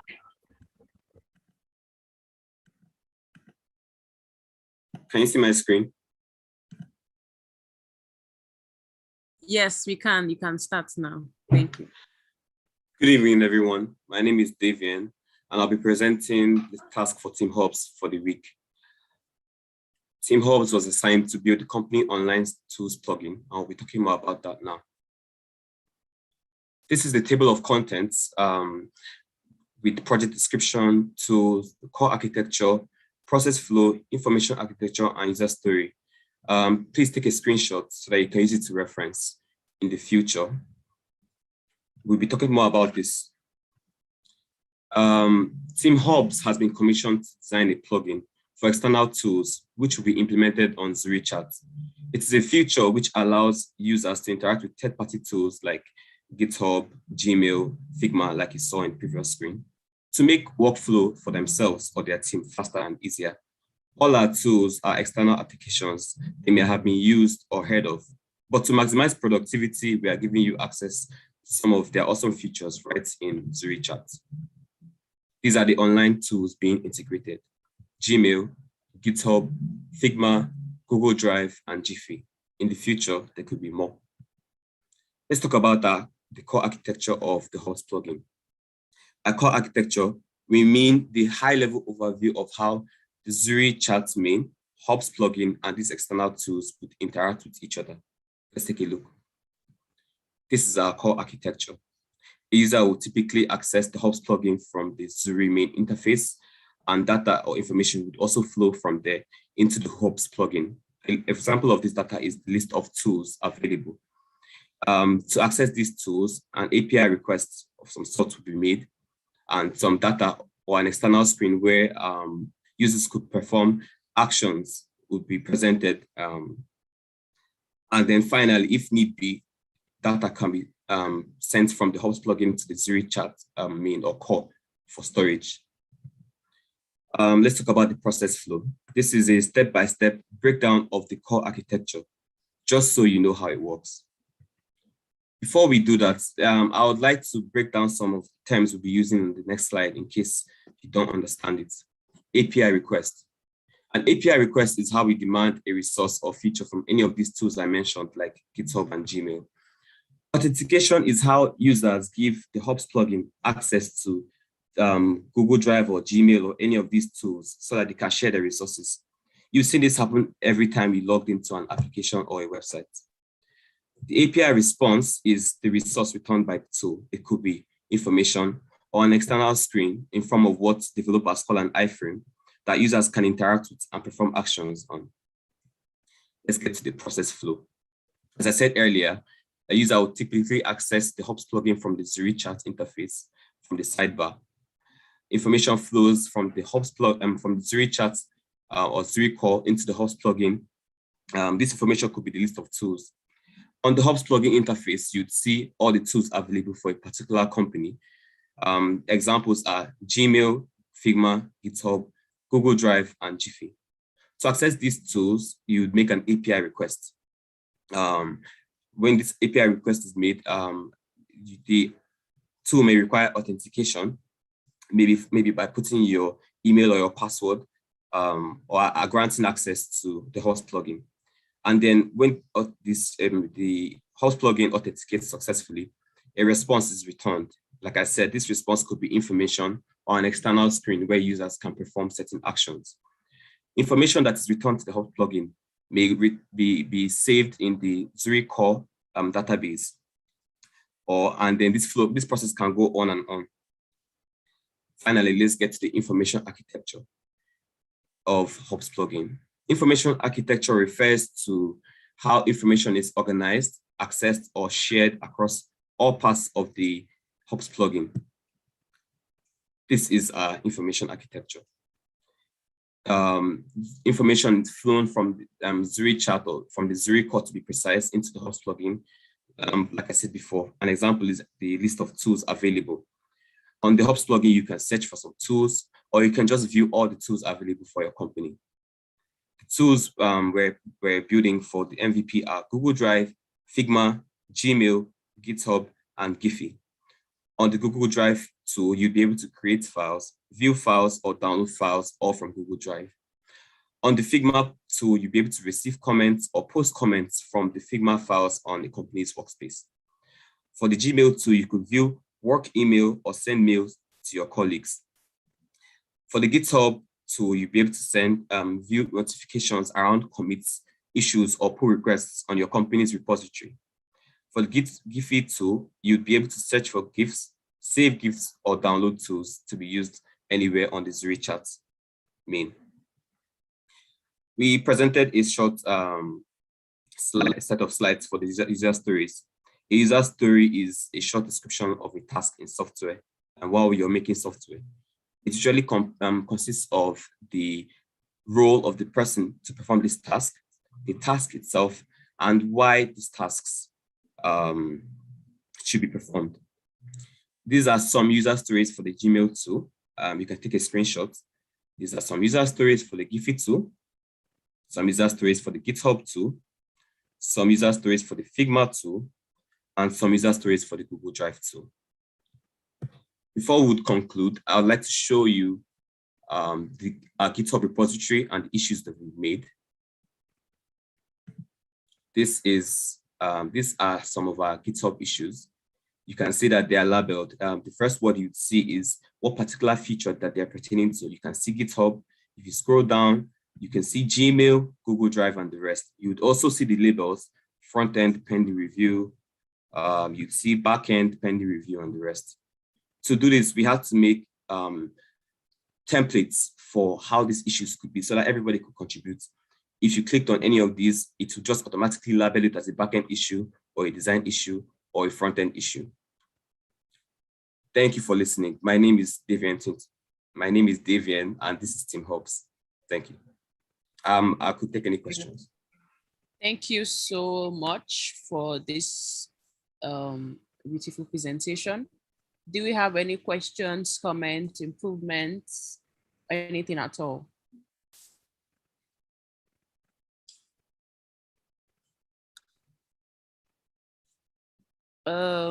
Okay, so I'll take it that we don't have any questions. Thank you so much. Okay, so the next team will be Team Socrates. Are you here? Yes, I am. All right, you can start. Thank you. All right, thank you very much. Sure. Okay, can you see my screen? Yes, we can. You can start. All right, thank you. So, my name is Adek David. Team lead for Team Socrates, and I'm here to actually make a presentation on our task, which is the Zurich Chat mobile application. It's basically a similar feature to is a similar application to the Slack cloned, but more advanced with more exciting features like the DMs, the channels, that are basic features, but more things like the meeting rooms, music rooms, and a lot more. So basically, the application format for this particular application is in 3 forms. We have the mobile app, which is for DMs and channels.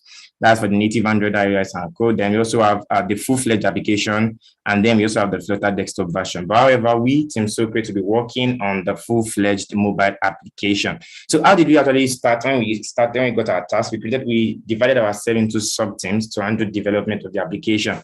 And we actually had 3 different teams. Number 1 was the software architecture team. Number 2 was the design flow and component team, consisting of our UI UX designers. Number 3, the coding and implementation team.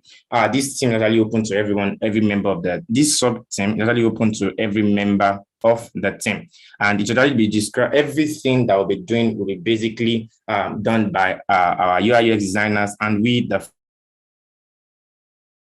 actually creating this project, so to create something that is quick and gets us to the point. And also our target market is for the thousands of interns that actually being onboarded to the Zuri internship every year to make it easier for communication and all. So moving forward, we move on to the software architecture aspect, and our software architecture is actually based on the layered architecture. So we have 3 different layers, which is the presentation layer, the business layer, and the data layer. The presentation layer deals with everything that has to do with the user interface, the views, presentation generally. Then the business layer will handle the business logic, and data layer will be the one to communicate and try and do the data logic.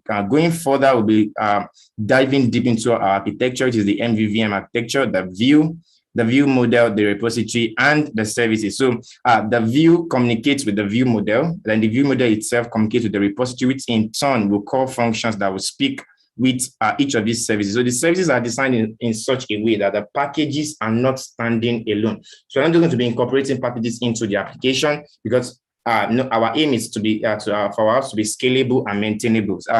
So we'll be bringing in those packages as services that we can work with.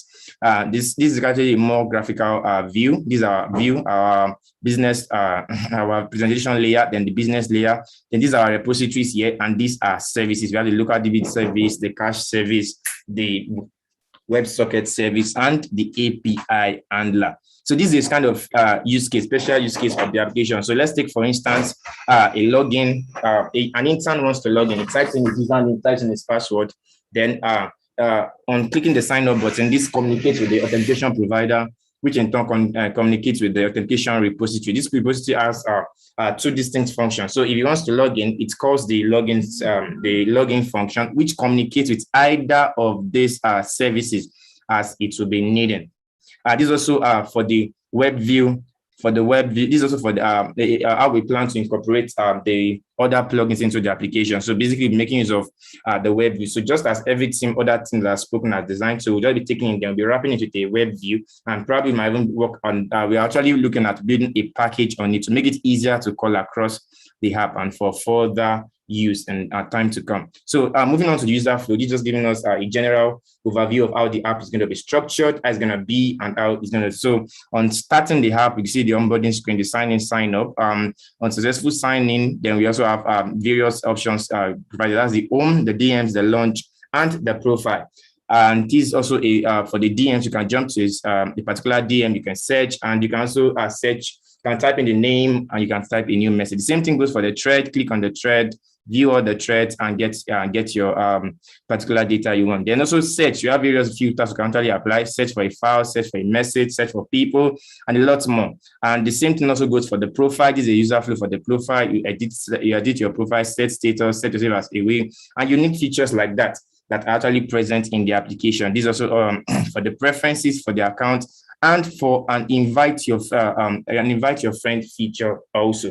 Then for the channels also, and for the admin type, that's for our mentors. You enter log in as a mentor, choose the company, choose the project type, add your teammates, and get into your workspace. You actually have higher the permissions will be granted, probably delete messages, remove users, deactivate users, and special permissions like that for admins or mentors in the particular chat. Remember, our use case is the zero internship here. So then also we have the insights, which will provide us a list of access to the tools, analytics, and depending on the type of account that was created on the particular application, you can actually give them access to various kind of services. Then lastly, for the search. Then as at the time when we created this particular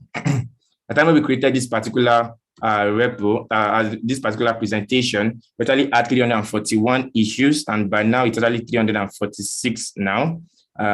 Okay, we have 345 different applications. Then also we've actually hosted the app on Appetite, and this is a kind of brief demo we've launched with our UI UX team. Have actually started work already on the UI UX for the application itself. So you can see they've actually been doing a very great job.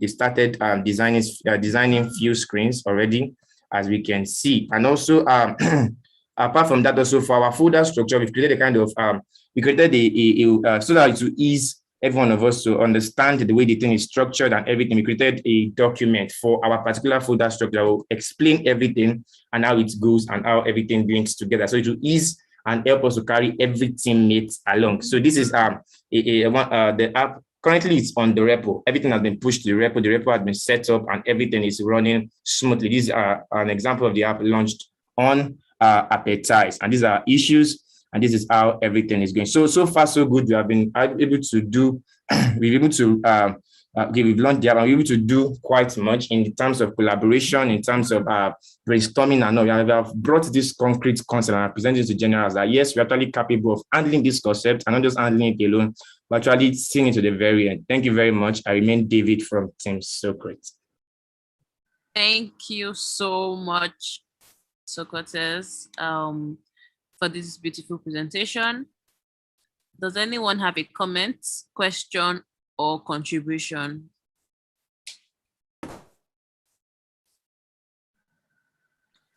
No, I think it was a nice job from Team Socrates. Let us just go to the next. Yeah. All right, thank you so much. I'm going to move over to the next team. So we have Team Hemingway. Are you here? Team Hemingway, are you here? Team Hemingway, are you here, or should we move over to Team Tesla? Good evening.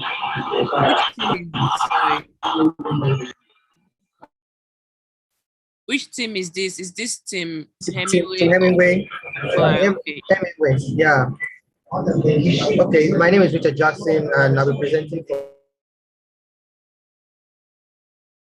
for Team Hemingway. So,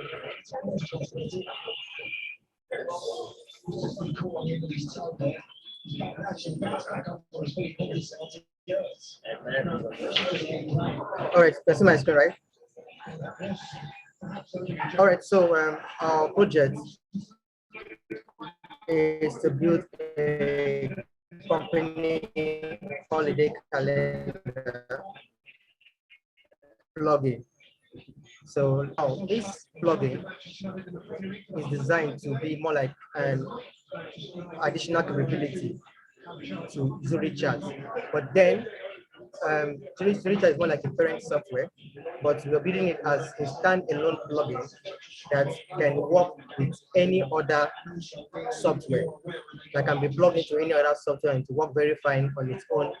And it can also work on its own without being plugged into a software as a plugin that it is. Now, the core purpose of this particular type of calendar is that we're going to make this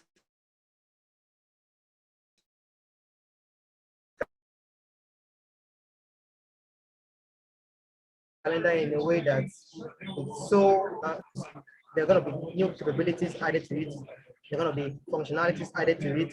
It's going to be easy to use and completely customizable, meaning the users can customize it to suit their taste, to suit whatsoever thing they want to do. So now this plugin is going to top it's going to top any app, any calendar app. Once we're done with it, once we put it out there, it's going to top any calendar app in existence. Why? Because of the updates we're going to put into it and the features that it comes with. Now, next page. So this awesome calendar application will help for a company, for example, to help them in planning their event. They're going to be integrations like attachments in the calendar application, so the users can upload. Let's say the admin wants to set a meeting for tomorrow, and then he wants the members or his staff to be prepared for that meeting, or he wants them to know a particular thing before that meeting. There's an option for him to make attachments. It could be links, it could be doc files, it could be anything.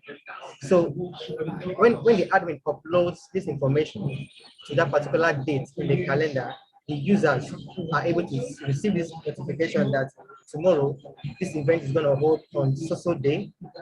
And then if there are any attachments like document links or something, they are going to see it.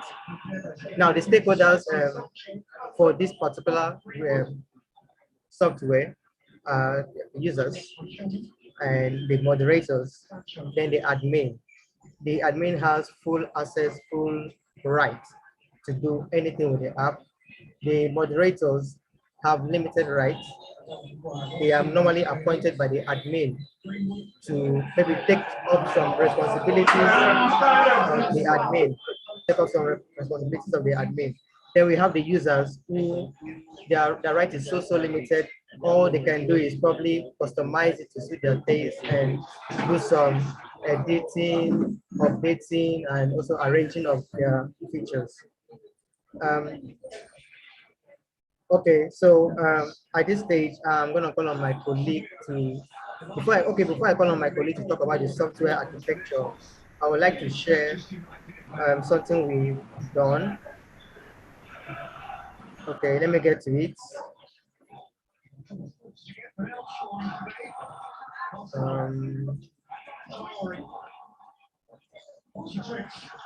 Okay, coming up right now.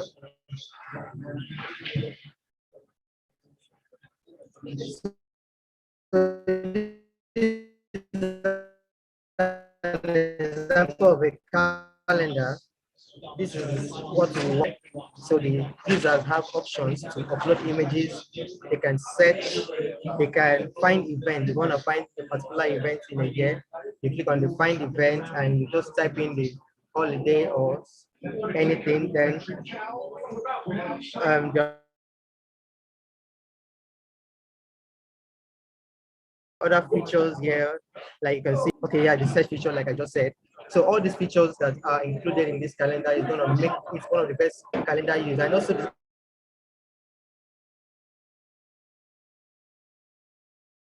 going to be a feature that's going to be added to it. So, and you're probably offline, this calendar will send you a push notification, remind you that yes, in 30 minutes time, in 1 hour time, you have a meeting or you have an engagement. So at this point, I'll introduce my colleague to talk about the system architecture. Please take over from me. Okay. Can you hear me, please? Yes, we can hear you. Can you quickly round up? Okay, please. Good afternoon. My name is Ologu Abayomi. So I'll be taking us through the software architecture and the information architecture. So please, Richard, please display the software architecture.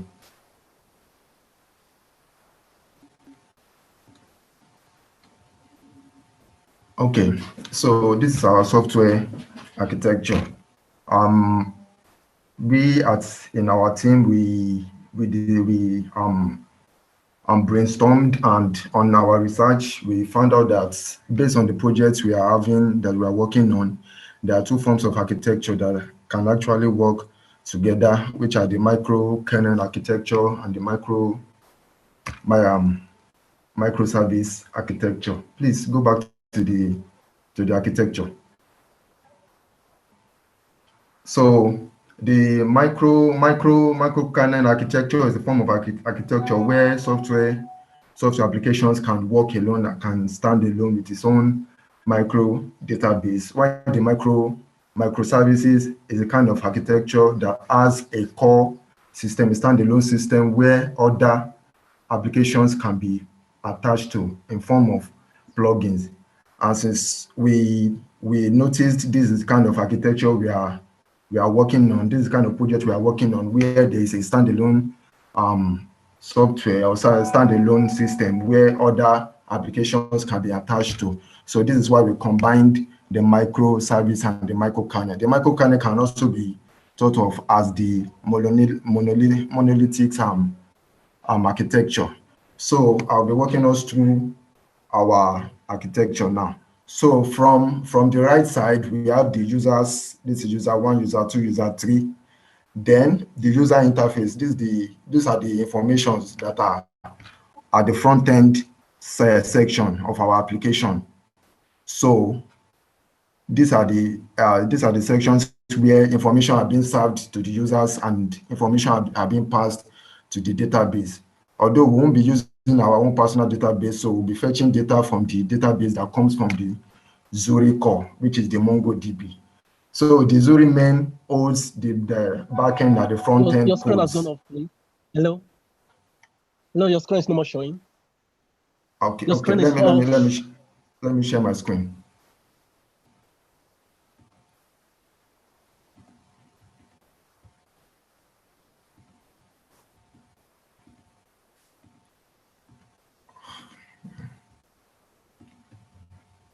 Hello. Nothing showing. This is a network problem. By the way, so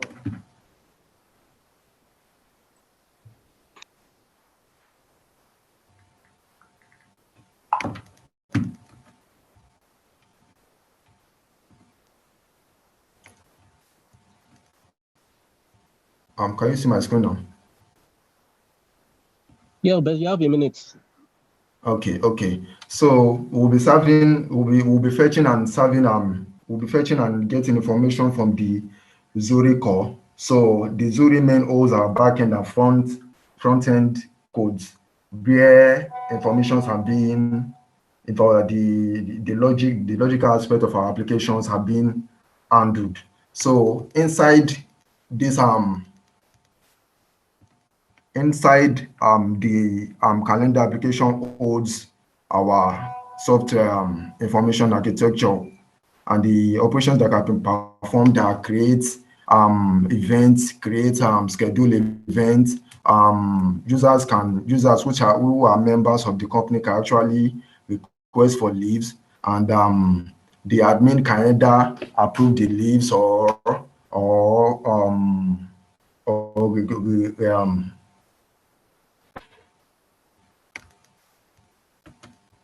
can actually approve the list or reject the leave.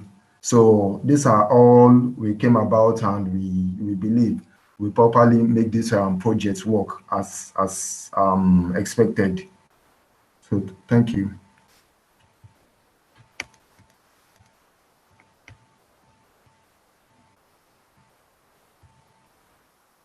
Thank you. Okay, so does anyone have any questions for them? Questions, comments? This is Tim anyway. Sorry, is there any markup for this your work? Yes, my colleague has actually displayed it the other time.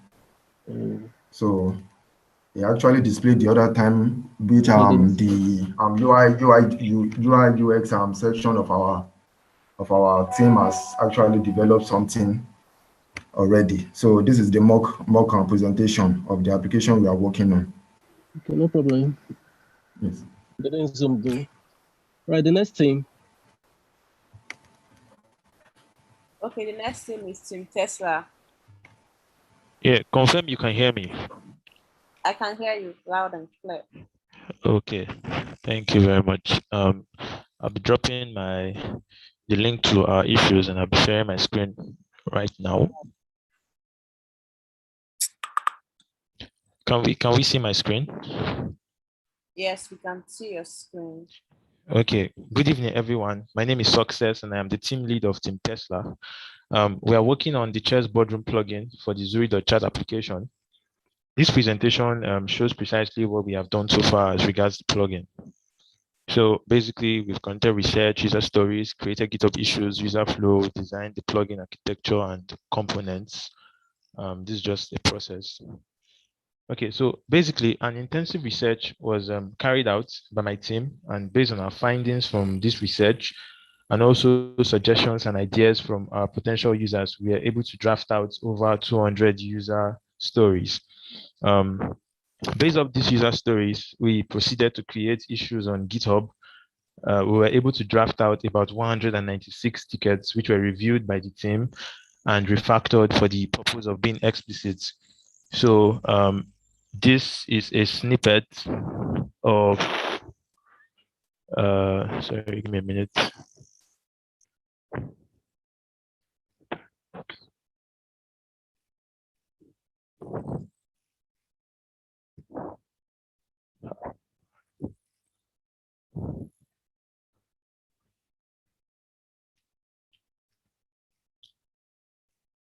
Okay, so this is a snippet of the GitHub issues that we have created. As you can see, there are about 196. Yeah, so basically, the design team came up with a user flow based off the user stories and high impact priorities, detailing interaction between the user and our plugin. Basically, this user flow is a part that displays the steps the user will take from the entry into our plugin to final interaction. And the plugin should allow for easy navigation, and the user should be able to have access to certain basic chess features. All right, so give me a minute. I'm just going to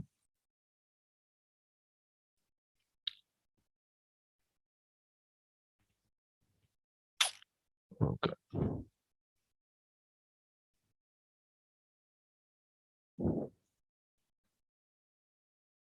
So this is our user flow. Start chess game plugin. So when the user enters the plugin, you should be able to start the chess game. You should be able to have access to certain basic features like create a game, choose game settings, read tournament rules, select difficulty, choose chess piece color, and so on. This is the user flow. This is the user flow for our plugin. Now, moving on, we also created a comprehensive design system. We also created a comprehensive design system and a design component library. This is so as to ensure that there would be consistency across all our designs for the plugin. All right, so we have this. This is a snippet. This is a snippet of showing the design system, which is currently underway by our designers.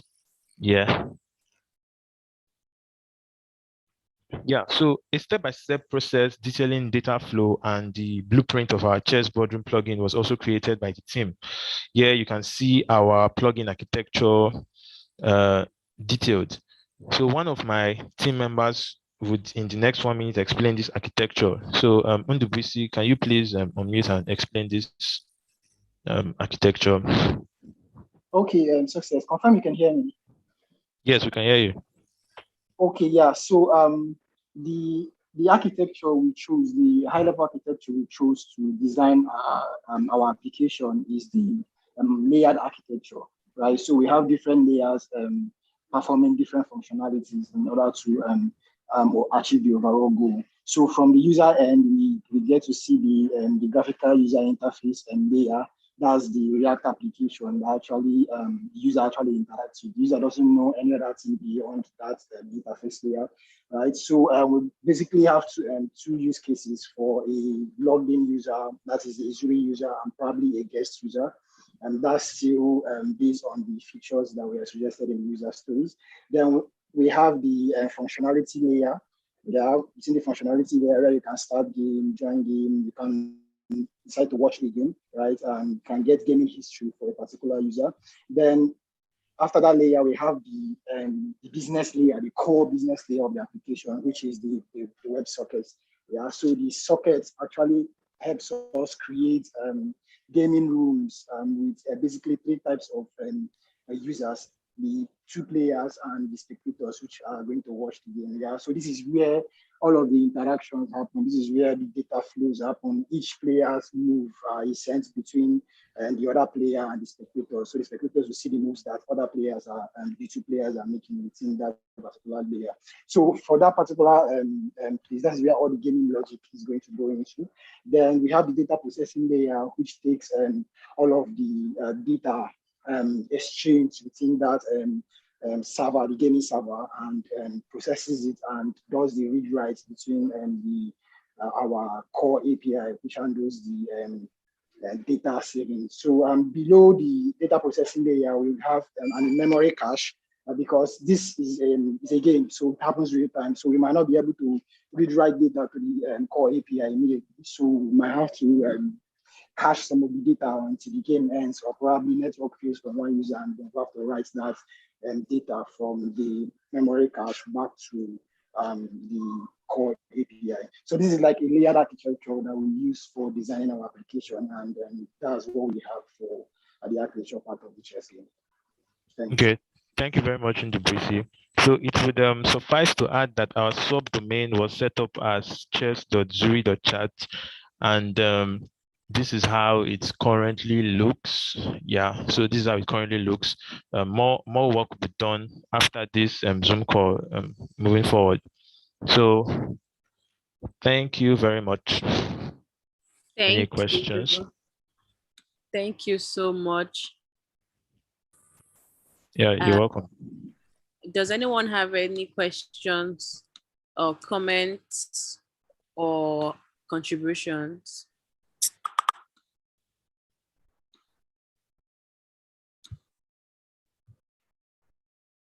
Okay, I believe that no one has any questions.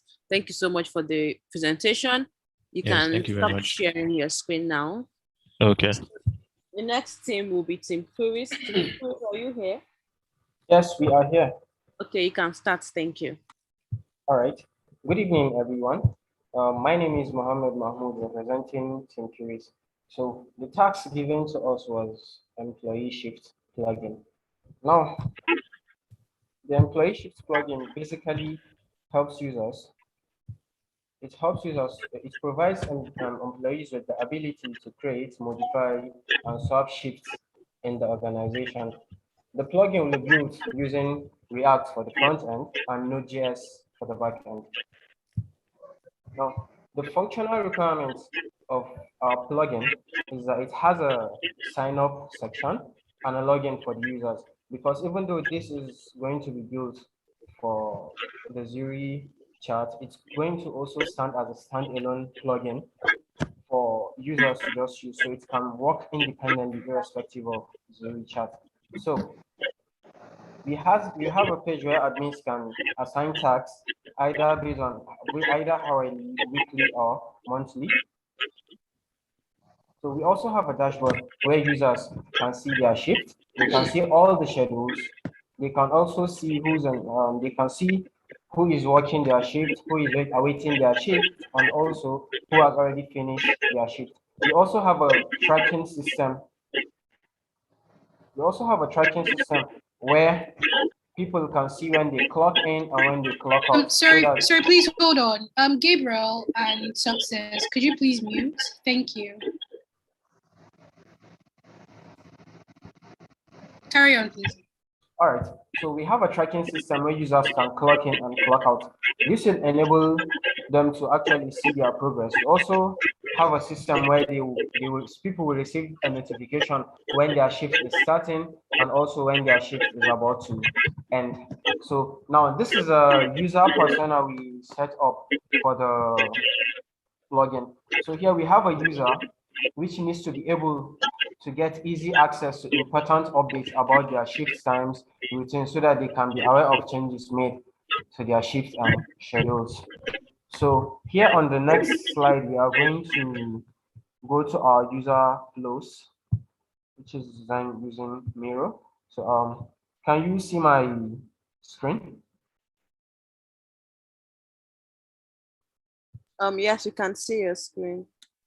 All right, so from our user flow here, you can see that when users open the URL, on the front page, they get to see a login and sign up. They get to see a login and sign up form. So after logging in or signing up, it takes them to the dashboard. Now on the dashboard, there's a place where somebody can create a shift. So when they click on the create a shift button, it asks if it's a recurring shift or just a one-off shift. From there, you insert an employee name, a date, then a start time and an end time. There's also an option to either turn an alarm on or off. Then after that, there's an option to add the shift to Google Calendar or not. So after that, you click on the create button, and that's it for that step. Secondly, you also have a column that's like a card where you get to see the date. Now, the indicators are, we have the green. When it's green, that means somebody is already on duty. When it's yellow, that means somebody has a duty that day, but it's not yet time for it. So they are waiting their shift. Now, when it's red, that means their shift has already ended. That is for that. Now, for our swap shift button, it allows us to search for a member, select the preferable swap date, and request for a swap. Now, if we request for a swap here, if the user accepts the swap, we will see it. And if they reject it, it will notify the person requesting for the swap that their request has been rejected. If it has been accepted, then there's an option to notify the user, to notify everyone. So after notifying, then we click on the swap button and that is done. So now we also have the icon section. Now for this place, we have the option of view. For that option, you can either select the list view or the grid view. That will just arrange the way the view works. Apart from that, we also have a toggle button. This toggle button has an offline and online mode. Now, if you toggle on online, it will present you with a clock in sheet. That's where you select your clock in time, then you confirm. If you toggle the offline, then it presents you with a clock out sheet. That's where you select your timeout and confirm. Now, from the confirming section, before you finally clock in or clock out, there's a shift bar, there's a feedback section. This is optional. You can decide to add a feedback. maybe something happened during your shift and you feel like you have to report it. That's what the feedback section is for. So you can decide to either add a feedback or leave it blank before you clock in or clock out. Now we have the pop-up section. For this section, that's where you see, I already explained the clock in and clock out. For the pop-up section, there are duty reminders, notification on swap shift, notification on free slots, and also notification on next shift. So after that, we have the filter section. Now for the filter section, this is more like a place where you can filter shifts based on different criteria. Can you guys hear me? I think my network is okay. So okay. So for the filter section, you can filter the shifts based on either daily, weekly, or monthly. You can also filter by department, by names, or by yourself, the actual employee. There's also a filter for people on duty, people awaiting their shifts, and people that have finished their shift. We also have a filter that will only filter recurring shifts or one-off shifts. Okay, now we have a search bar. This search bar just allows us to type a name. Now when we search or when we filter, it gives us a box. Now in this box, we get a message icon. We see the shift schedule. Now, if we search for a person, it can give us the total number of shifts they've attended, the number of shifts they missed, and also the number of shifts they've swapped. We also have an option after sorting. There's an option to export this data. So you can either export the data, view the data, or you can share the data with members. Now, after that, there's also an option to apply for leave. Now, for this place of leave, it presents you with a form field. After filling the form field, then you request for a leave. We're also designing some sort of sign out button also. Now, after this section, I'm going to go back to my slides. Okay, so after this section, our design team has designed a mock design, a prototype of what our dashboard is going to look like. So from this design here, you can see that we have our sort, the places where we can sort either weekly, monthly, or daily. This section is where we can sort based on all employees or specific departments. Now this section here is where we can sort either. Mohammed, right? Yes. Yes. Okay, your time is up. Thank you so much. All right, thank you very much for your presentation. Yeah. Thank you very much. And ask me any questions. Any questions?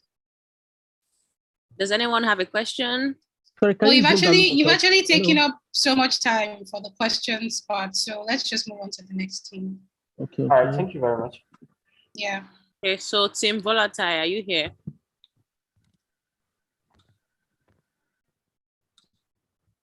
Team Volatile. Okay. Team Volatile, if you're not here, can we have Team Galileo?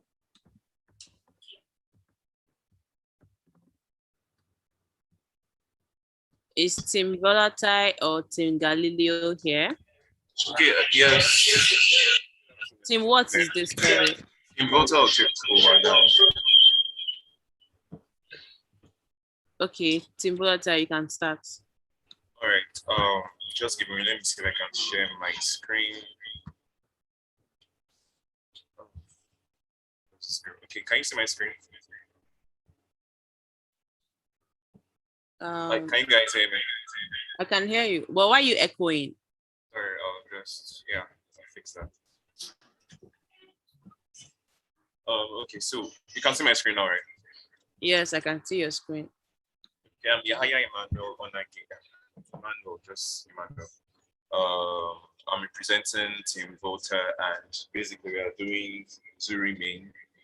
The sub thing we are doing is email notification and invite flow.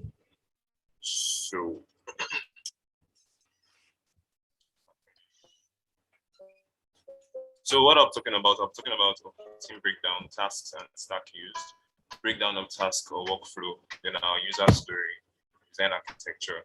So that's all that will be dealing with. Yeah, so Team Voltaire, okay, we are a group of designers and developers, like I said before. So we are basically using the Node.js and React.js to build, to enable the Zuri chat app to have notifications and for easy. Yeah, you're ready. Sorry, who is this? Okay. Is this Ben? Hello. Just carry on, please. Okay.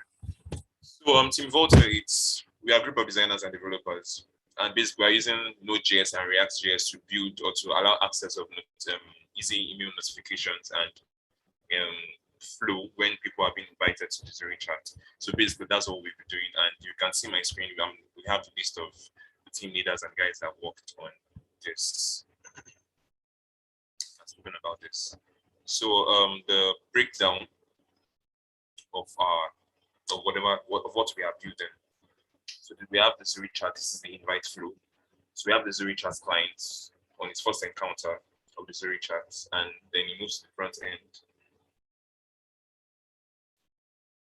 So when he logs into the app, this front end, when he logs into the app, what he views is the UI design and all of that, and all this will be built to React.js. And then the of how swift the app would function depends on the server, and this will be built to the Node.js. And then we have different other actions, different other things that I'll talk about now. This will be in our storage. So yes, this is our architecture now. So the very first thing on the chat is the Zuri chat invite. So we're just imagining a user that comes in contact with the link of Zuri chat and he logs in, like he signs in, he puts in his email, his username and password. So that's the first encounter that the user would have.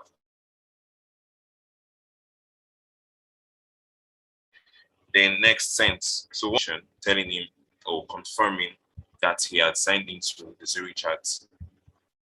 Then from there he moves into the app, right? The Zuri chat app or desktop. Then we receive the notification soon.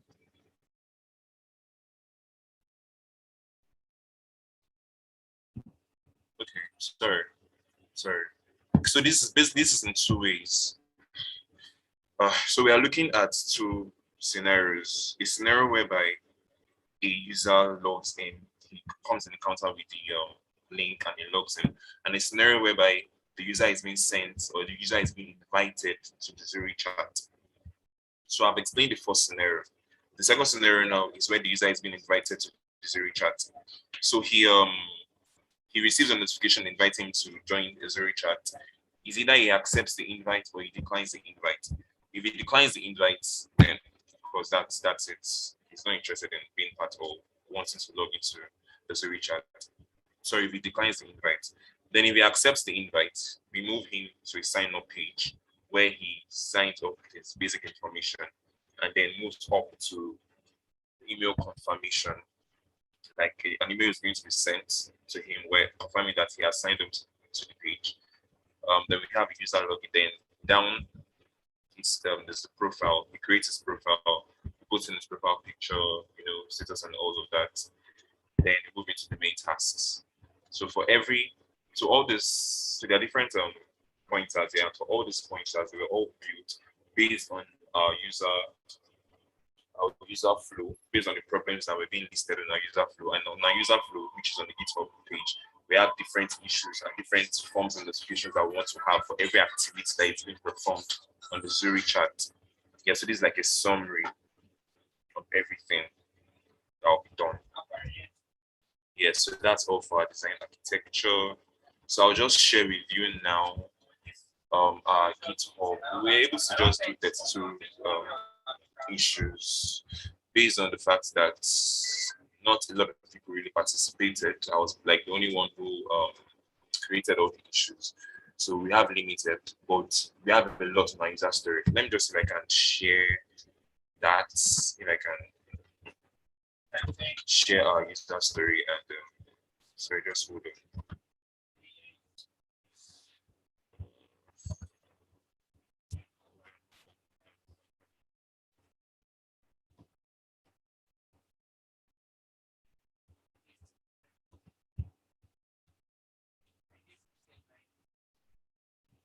Okay, can you? Okay, I'm sharing my screen.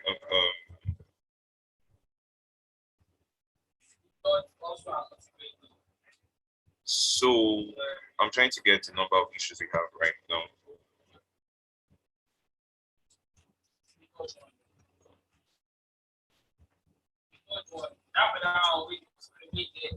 Sorry.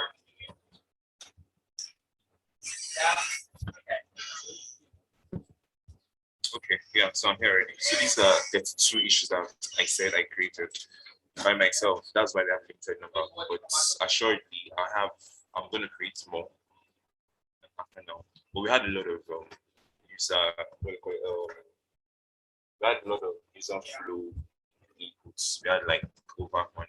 Okay, yeah, this is it. So we had like we had up to 145. Yeah, so these are all problems or notifications I would like to have in the Zuri chat while people are making use of the app and all of that. So, like I said, I'm still going to create more issues, but I just try to create a summary of all this because some of the problems were repeating themselves. But yeah, work on that. And so back to slide. Okay, so you can round up. Yeah, I'm actually done. I just want to go back to the pages to make final. I can't find it. So that's all. Thank you very much. All right, thank you very much to Volata. Can we see your GitHub issues again? You missed that. Okay, let me comment.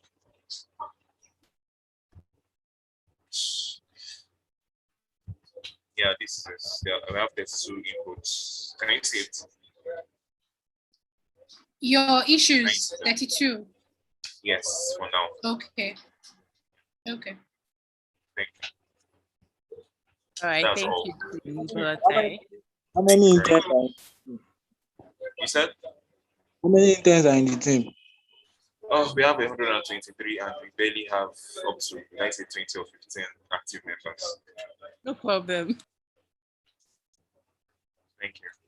All right, no problem. Emmanuel, my username is HNGi8. All right, thank you so I'm much. so sorry. I'm to drop this link, the link for this in the chats, right? Yeah.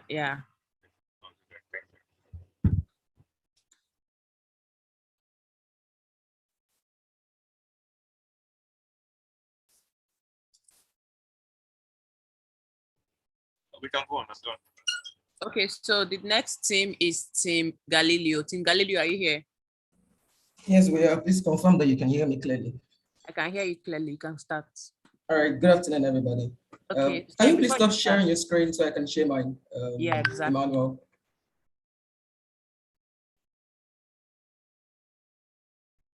Is Emmanuel still here? Can you please stop sharing your screen?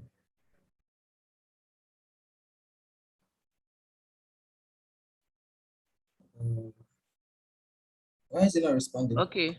Sorry, just hold on. Let me see if I can do it from here.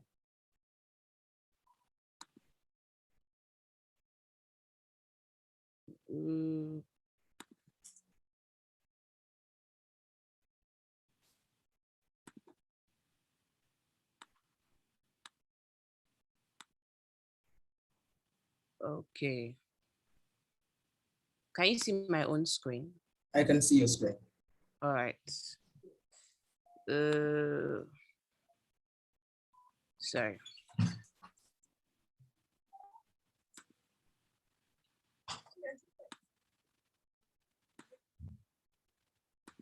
Okay, now we can share. All right, I'm doing that now.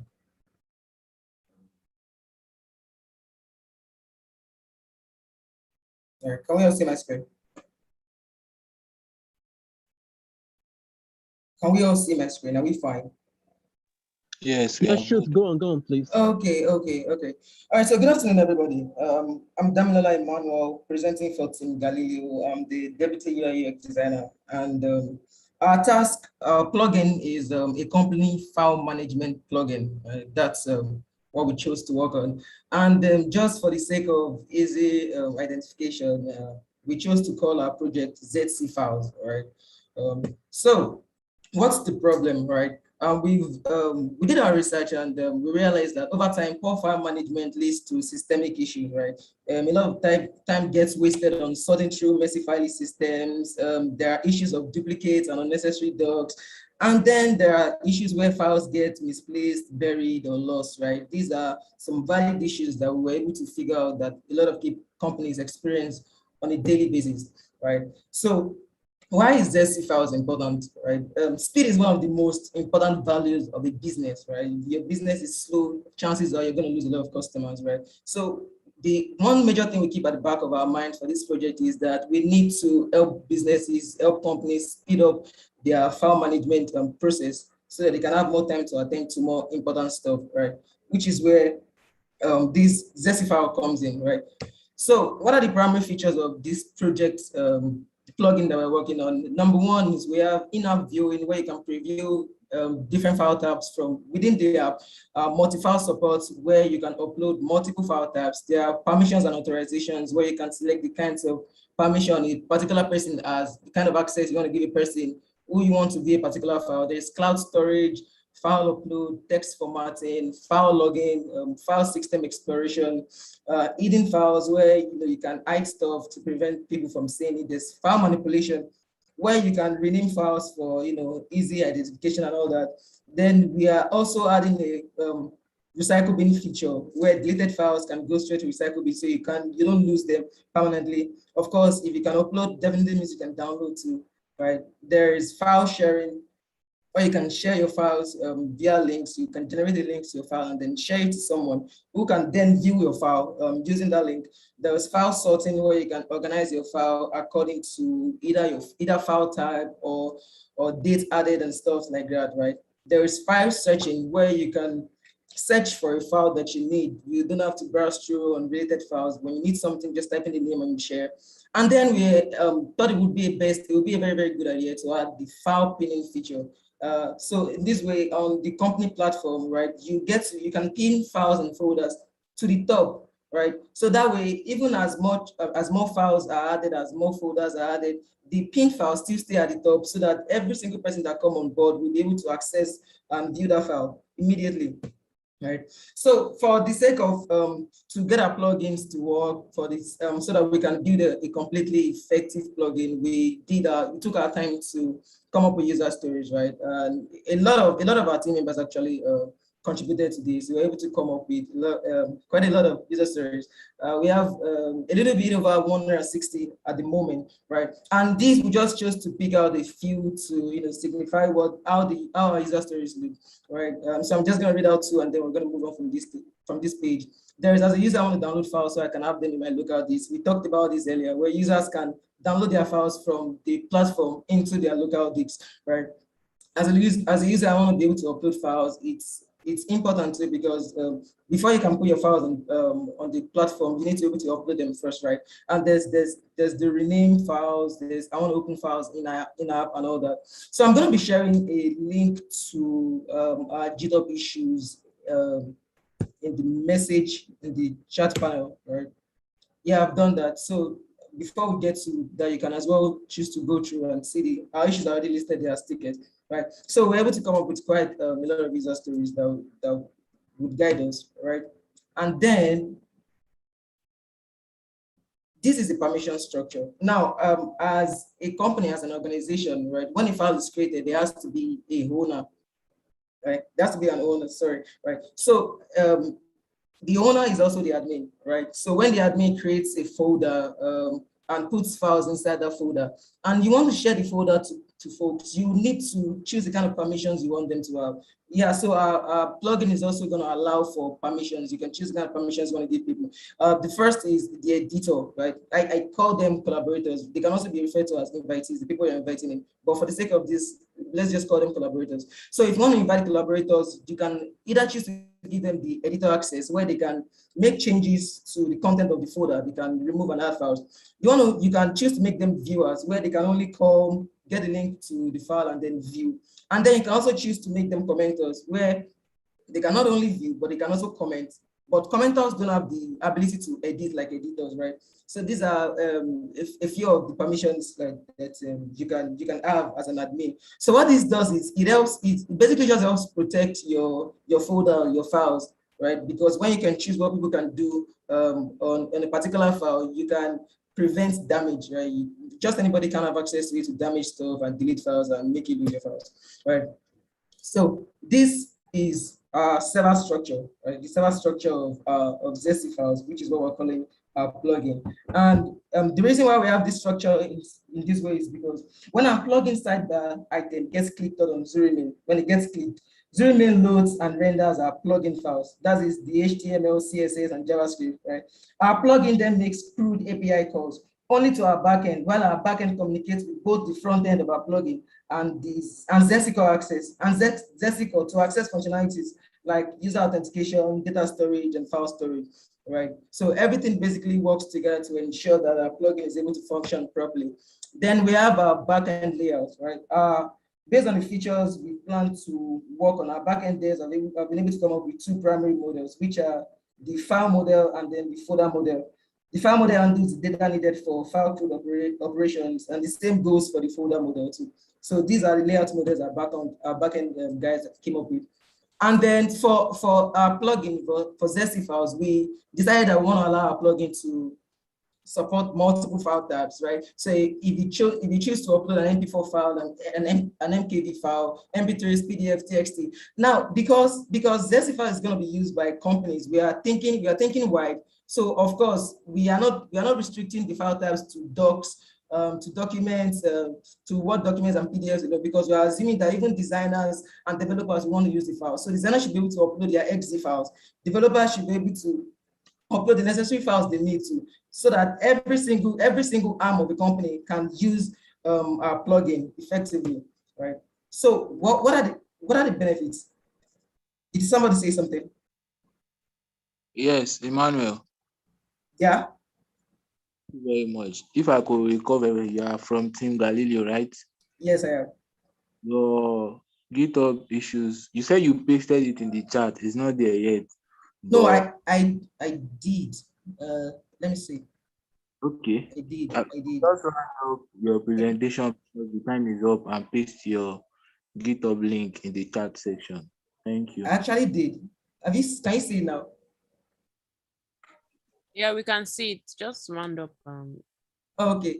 All right. So before I round up, I just want to show us the case designs we're able to come up with, and I'm just going to rush through, right? So our case designs, we're able to come up with the case designs. We mapped out, the features that the system is going to allow, right? So we listed out all the features that the system is going to allow, right? And then we listed out the features, the operations the user can perform with the system, right? So as a user, you see things like drag and drop, view file, folder properties, sort and filter and everything. So it was from this that we were able to get the file and the details we were able to use to come up with the user stories and whatnot, right? So yeah, basically done. So what is the competitive advantage of Zesty files, right? While other file management solutions offer only a few necessary features, right? Ours intends to be a file management solutions for small and mid-sized businesses in various industries that unites the features of already existing solutions and more in one perfectly crafted and easy to use interface. Thank you very much for listening. My name is Damnala Emmanuel, and I was presenting from Team Galileo. Okay, thank you so much. Does anyone have any questions? Sorry, do you have a working link? You said? Do you have a working link, Galileo? Do you have a working link? So at GitHub.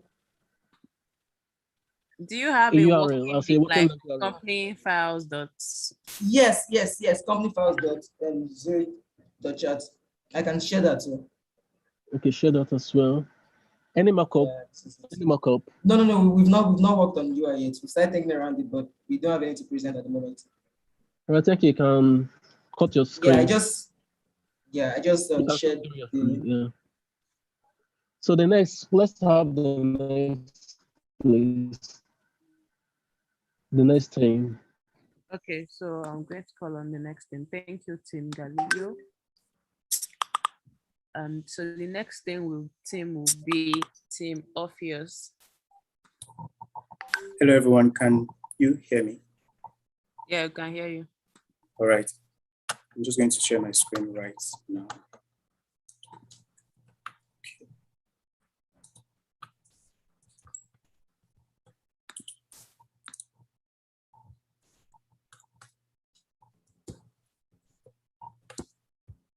Good evening, everyone. My name is David Abraham, and I'll be presenting on behalf of Team Orpheus.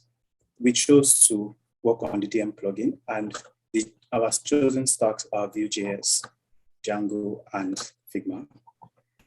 So here's the software architecture.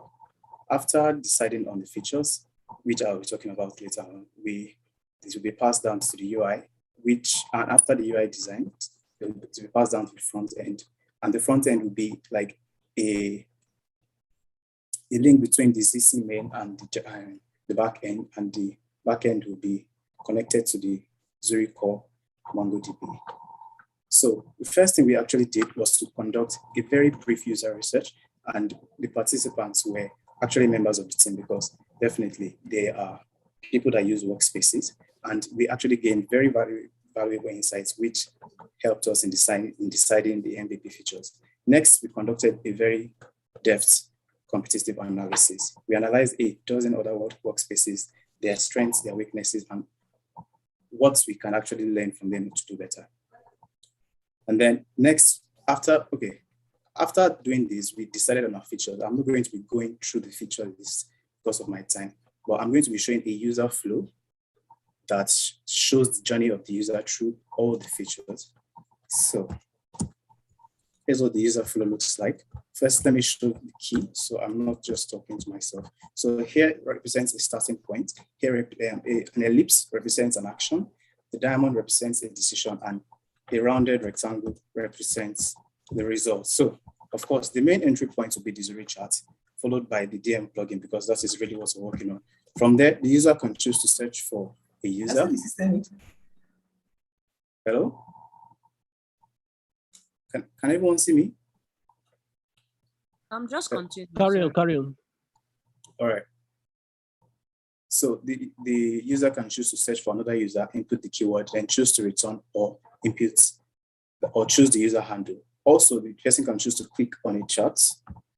Then from there, it's where things get really interesting. You can choose to send a text, attach a file, or send an emoji or sticker. Then inside the text, they can choose different formatting options, embed a link, mention somebody. And then in the file section, they can choose to upload from their device, or they can choose to go through Google Drive. And then we included a preview section because we discovered from our research that people actually prefer to preview what they're about to send before going ahead to send it. Also,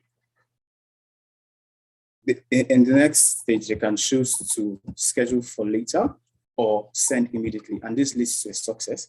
Okay, so that's like the main user flow. I don't know if I have so much time, so I'm not going to be going through all the user flows. So I'm just going to skip over next to the information architecture, which is like a hierarchy of information presented to the user. So this is what it looks like. The selection options include to show, then all DMs, then on the unread DMs, then to sort alphabetically, recent activity, then priority, then to create a new section, and so on. And here is where then they can do, once they click on the profile, they get to the about it and other integrations, then to add a bookmark, shortcuts. So it just breaks down the whole information. So next, we actually have been able to design some of our lo-fi prototypes. Since basically we're working on the plugin, this is going to be how our main interface will look like, right? But we have also been able to add some few integrations. For example, this is how the hover will look. So when the user hovers on a chart, it brings out a set of options. And then there's this integration also where they can scroll down on the chart. And then there's something here also to show the dates. And here is an integration for adding a reaction, and it's followed by how the whole thing will look actually. And then that's something here that shows new messages. So we haven't done everything. And here is one that shows for the profile when the person clicks somewhere here to look at the profile. Can everyone still see my screen? Yes, we can. Continue. All right, thank you very much. So that's it for the Lo-Fi prototypes. Next, we're going to talk a little bit about development. First, I'm going to talk about the use case diagrams, which really shows how the features are going to be integrated. So the actor can choose to view a user profile, send a message, reply to a message with other DM. Then for the other DM, extend top to bottom, bottom to top. And then for the search for a user in DM, you can choose to include input keyword search, then content preview, username, invites user to DM. And then for the content review, you can choose to copy message link, add forward message. So I don't know how much time I have, but I can't go through everything. Here's what I can drop a link to the Figma file. If Shay will help me with that, so anybody else can look at it. And then we have our module, which really explains what the backend is all about. So it starts from the organization ID, the name, the email, the address, and then the date it was created and the last updated time. And then, of course, the organizational users, a normal user will have an ID, then an organizational ID once he has registered under the organization, and then the time it was created. Next, can choose to, the user would have definitely a name, an email, a password, a profile pic, then the time it was created and when it was updated last. And then other integration, I can't go through everything in detail. And then we have our issues. We were able to come up with 219 issues based on our feature list. Let me see. Yeah. And that is basically it for us. Next week, we'll be continuing with the Lo-Fi and then we'll be going for the Hi-Fi. And that's it from us. Thank you very much for listening. My name is Thank you so much for this slide and presentation. Does anyone have any questions, comments, contributions?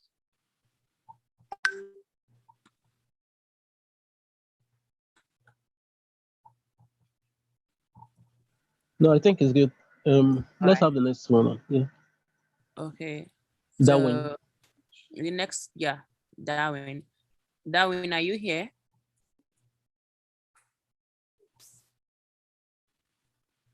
Tim Darwin, are you up?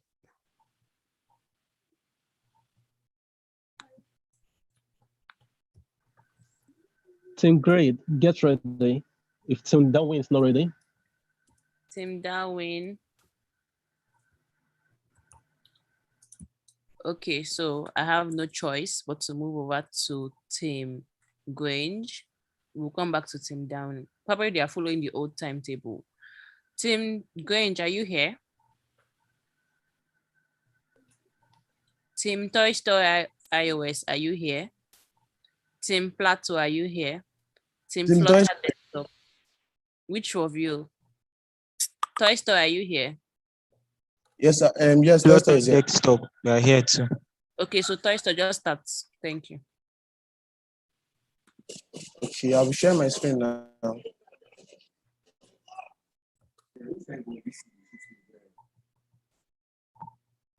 Can you see my screen?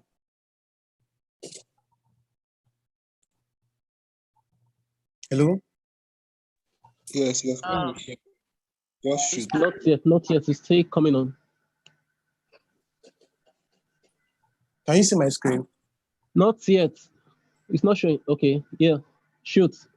It's up now. Start. Okay. My name is Eke John, and I am the design lead for Team Toy Store, the iOS app of the iOS native app of Zuri Chat. So we are building the iOS native app of Zuri Chat, and it is basically a lightweight application of the main Zuri Chat web app. It's not going to have all the other plugins and features and web app, and it's only going to contain the DMs and channels feature. The main goal of this application is to enable users to easily engage in channels and direct messages. Okay, and this is the rough architecture of the components, of the main component of the iOS application. Okay, this is the onboarding. When users enter the welcome screen, they either log in or sign up. They can see the list of workspaces. They can create a new workspace, can enter a workspace after they see the list of workspaces they have. Once they enter a workspace, they can see the list of channels they have. They can enter a channel. They can pin channels. They can search channels. They can mute channels. When they enter a channel, they can send text to media, react to messages, reply in threads, view channel info and settings. They can create a new channel, add channel name and description, make channel public or private, add people, and on the channels tab, they can view the list of all the threads they have, and they can reply threads also. On the charts tab, they can create a new chart. The feature list all the members in the workspace. They can search for the members that they want. They can select the member that they want to send a message to. They see a list of all the charts that they have. They can enter a chart, send text to media, view chart info settings. They can pin charts, search charts, delete charts. And the mentions and reactions tab, they can list all the mentions, and they see a list of all their mentions and reactions. They can jump straight to the mention or reaction. And on the profile tab, they can edit their profile. Their availability, they can set themselves. They can set themselves as a way. They can post notification. They can view their save items, and they can access their settings. They can access their notifications, accessibility, the advanced settings, and the help center. So this is the basic this is the structure of the basic component of the ZuriChat iOS application. So we go over to the wire flow of how the user goes through the process of using our application.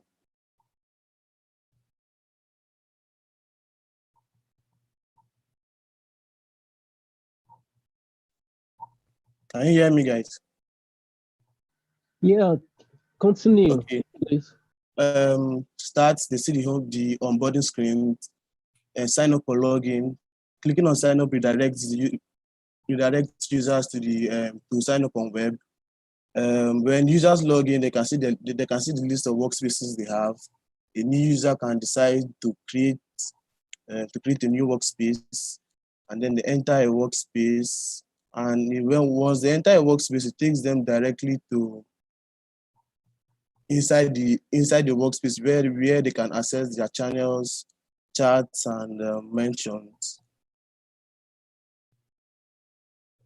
Okay, this is how the channels tab looks. So on the channels tab, you see the list of all the channels they have. Users can create a new channel. Users can view threads. Enter the channel.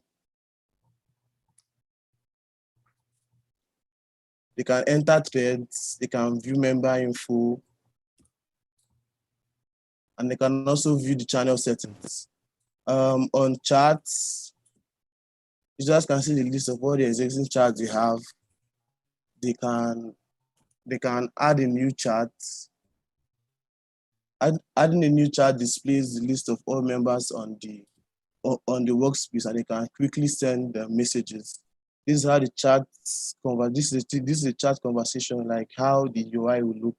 The users can access chat info and send messages and media.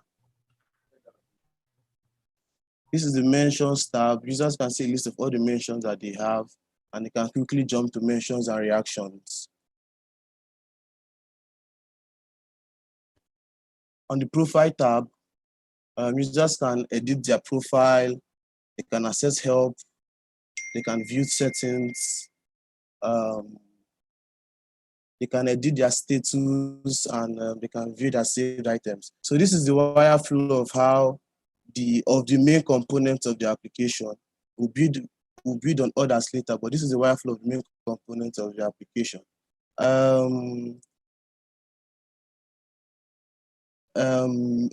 Obina would, my team member, he would continue from here. and discuss on the architecture that we'll be using for this application. Obina, can you take over? Yeah, thank you, Mr. John. Thank you. Please, let's go to this to the architecture. Can you scroll to the architecture? It's the iOS software architecture. Yes, that's it. Okay, just zoom in. The architecture we are using here, we are using the class diagram to explain our architecture. And the class diagram here, it represents each of the components here in different classes. And the first one is that is the account class. The account class, as you can see by the left-hand side, you see the account class. The account class has two child classes, admin and users. Then the users here have different. The admin actually has specific rules. They can create accounts, create channels, delete channels, add users, and so many other things. The users only have access to send messages and also join channels. Then the other things that the users can also do is that users can also set notifications, edit their profiles, make chats, delete chats, and so many other things. This is just a visual representation of the architecture that we are using that we're going to use to implement the Zuri chat for the iOS app. So there's not much time. I could have explained it in details, but this is just a little bit of what it does. Thank you. Thank you, Mr. John. Okay, thank you, Obina.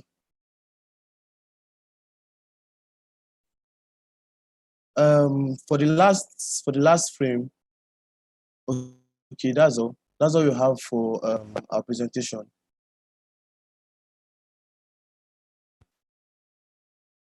As I'm done.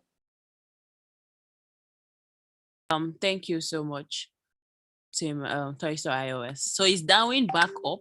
Should we continue, Darwin? But before we get to Darwin, do we have any questions for Team Toy Store iOS?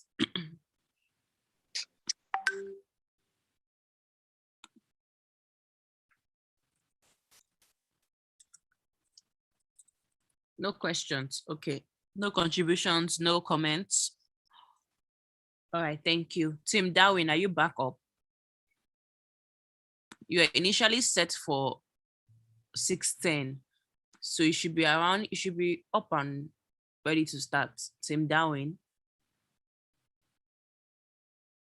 Okay, Team Grange. Is Team Grange here? Okay. Team Grange is also not here. Team Plateau, are you here? Hi, good evening. Good evening. What team is this? It's Team Plateau. Okay, please, Team Plateau, you can carry on. Thank you. Okay, a moment to share my screen. Okay.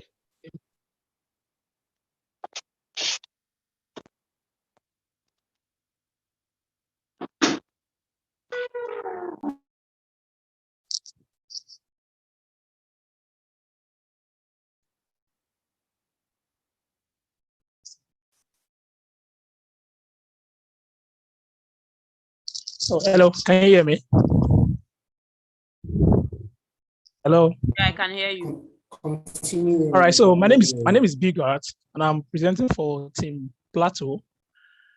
So what we are working on is a company Go plug. This is just an introduction page. The first thing is the project background. This was the need for creating this plugin came up as a result of HNGi8 having the needs to manage all the teams, all the team members they have, and having to track them. That was what led to the creation of this plugin. So we'll now go to the plugin project proper. Now this is a problem statement. HNGi Group is a company that has so many employees, for instance, and they're having issues having to manually track all the activities of their team or employees. So they need a solution to this. So, and with this solution, they need to it, we have to provide it, and that's why we are bringing up this. So the first part of our process was that we're able to do what we call the design process. So we have three categories of the design process. The first one was discovery, under which we did design strategy, and we also did what we call competitor analysis. The second part is divine, where we were able to explain what user research means, personnel empathy mapping, user story, and pinpointing. Then the design proper itself was where we were going to be talking about information architecture, user flow, brainstorming, the UML, and user journey. But before we were able to do this, we had to do user research, because we're quite aware that this problem has to do with the users. So we need to know what kind of users having this problem, who are those having this problem, and how do we solve this problem.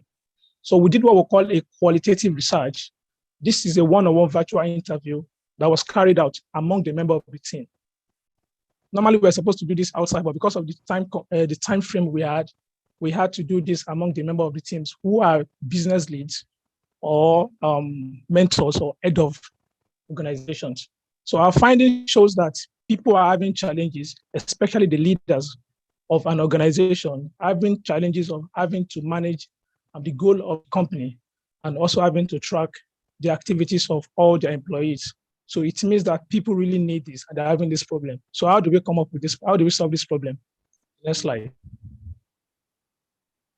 So having known this problem, that this problem actually exists, we went ahead and do what we call empathy mapping. So under this empathy mapping, we did not only hear what people were saying, we had to listen to what they say. Also, we got into the eye to feel what they were thinking and how they were feeling in terms of their reactions and what likely they want to do. So this is a quadrant for the empathy mapping. And some of the things they are saying is that, for example, this person was saying, I want to be able to set and manage my company goals. Another person said, I want to be able to manage my assigned roles and also interact with team members. So under this empathy mapping, what we did was that we actually spoke to different categories of people, those who are head of team, those who are members of a team, and those who are mentors. And we were able to get feedback from them. And that led us to what we call the user personnel. So the user personnel are just user-centric and fictional characters that represent the type of users that might likely be using our product in a very similar way. We have three user personnel that we came up with. The first person is Mark. Mark is a business head. He has a lot of people working under him and is having challenges having to manage the team goals and track all their efforts. So definitely Mark needs this kind of solution. We also have a Sheung. A Sheung is head of department who has been assigned to manage a sub-team. He also needs to have this kind of application to solve his problem of managing and having to assign goals. Excuse me. Then we have Franca. Franca is just an employee. Goals are always assigned to her. She also needs an application that can help her to track her goals and also track her progress. So those three cases were what we combined together to make up what we call our user story. We're able to come up with 185 user story, which tells us what people want to do on the app, what kind of solution are they expecting, and how they want to interact with the application. Some of them are what we listed here. First one is they want to be able to create goals. They want to be able to assign goals. They want to be able to format their goals in terms of having to edit, adjust. They want to be able to sort their goals by name, by date, by update, by whatever we can come up with to make it easier for them. They want to be able to have a timeline for their goals and milestones.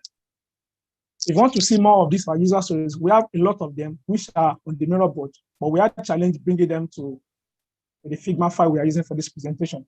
So there are so many of them. So the next slide is where we came up with the user flow. How would this user, they've told us what they want to do with this application, but how will they interact with this application? What are the steps they need to take in trying to solve a task? For example, if Mr. Mark wants to create a goal, he needs to launch the application. And when he launches the application, he gets into the landing page. This application we are building, or this plugin, though it's a plugin, but for now it's going to be a standalone fledged application. So this means that when he logs in, he's going to see his dashboard. And on the dashboard, you can see create goals, sort goals, message, vision, and many other things like that. So you can be able to create goals and also assign the goals to whoever you want to assign it to. Also, Mark can create and build a team. You can create a team in the sense by sending invite to them, because this is more, it's an open source, but yet it has to be restricted. So you only create team by sending invites to them via email, so that stranger or people don't just come into his workspace. So more of this user flow are also on the Miro board. We can't bring all of them. We have so many of them that we cannot bring into this file. So the next stage is the prioritization. We're able to prioritize this user's need. There are so many needs. There are so many needs of the users that we cannot be able to resolve all of them at the same time. So we have to put prioritization for them. In this part, I'll allow my colleague, Otibe, to proceed on this. Thank you. Okay, can you hear me? Yes, Hello, can you hear me? we can hear Okay, you. yes.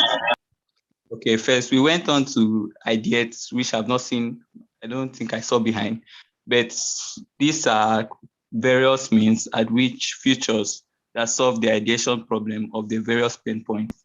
So some of them that we can see here, like creating of goals, goal timeline, the goal milestone, there are means at which the user can measure his goals and measure his progress. So with the flow, we also use the flow to be able to measure the efforts at which it will take to be able to put these various features into action. So with that, we now had to plot a prioritization quadrant with the high impact, low effort, and the high impact, high effort, low impact, low effort, low impact, high effort. Okay, please, next slide. Okay, the UML, we use visual language to kind of show the interaction of different members with the system. So here you can see that the admin can create goals, and the sub-team lead can assess the goals, and the people like the members can view goals. Please, next slide. Okay, the design strategy. Okay, the information. Before the UML, yeah. Okay, so it's going to be a one-page application here.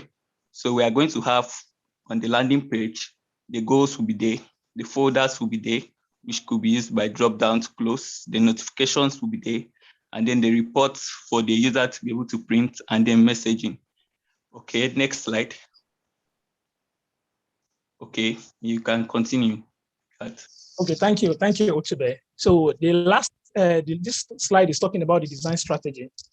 I haven't known the problem we are trying to solve, and those people who we are solving this problem for, we're able to get our target users, which are the companies, mentors, professionals, and individuals. Now let's go to the business side of this, because definitely we are not doing this for free. We are doing this one to make money and to give value to people.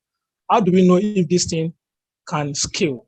Number one factor is that because it can easily manage goals, we want to expect that many companies will jump on this.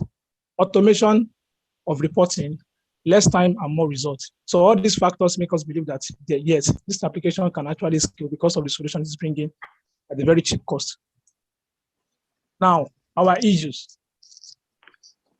We're able to create as much as 278 issues as of today, which is still open to more. And that's what we have currently. 278 issues has been created currently.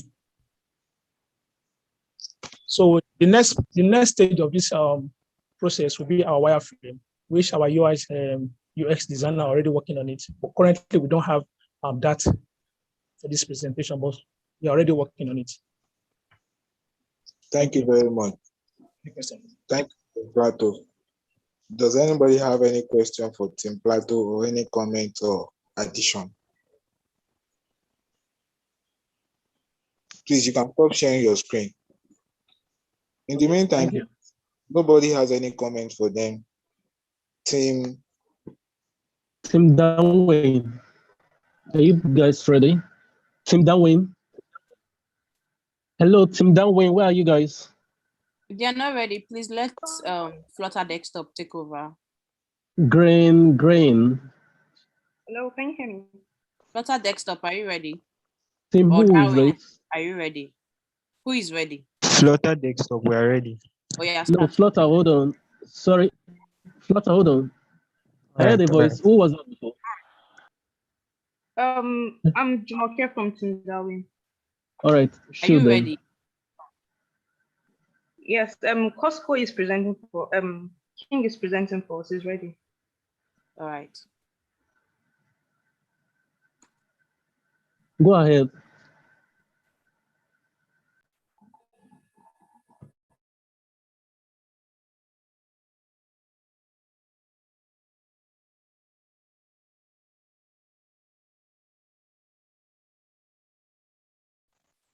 Good evening, everyone.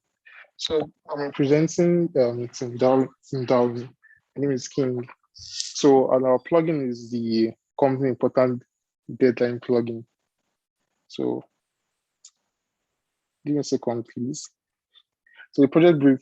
So yeah, the company important deadline plugin is a plugin that is used to set reminders across the entire workspace.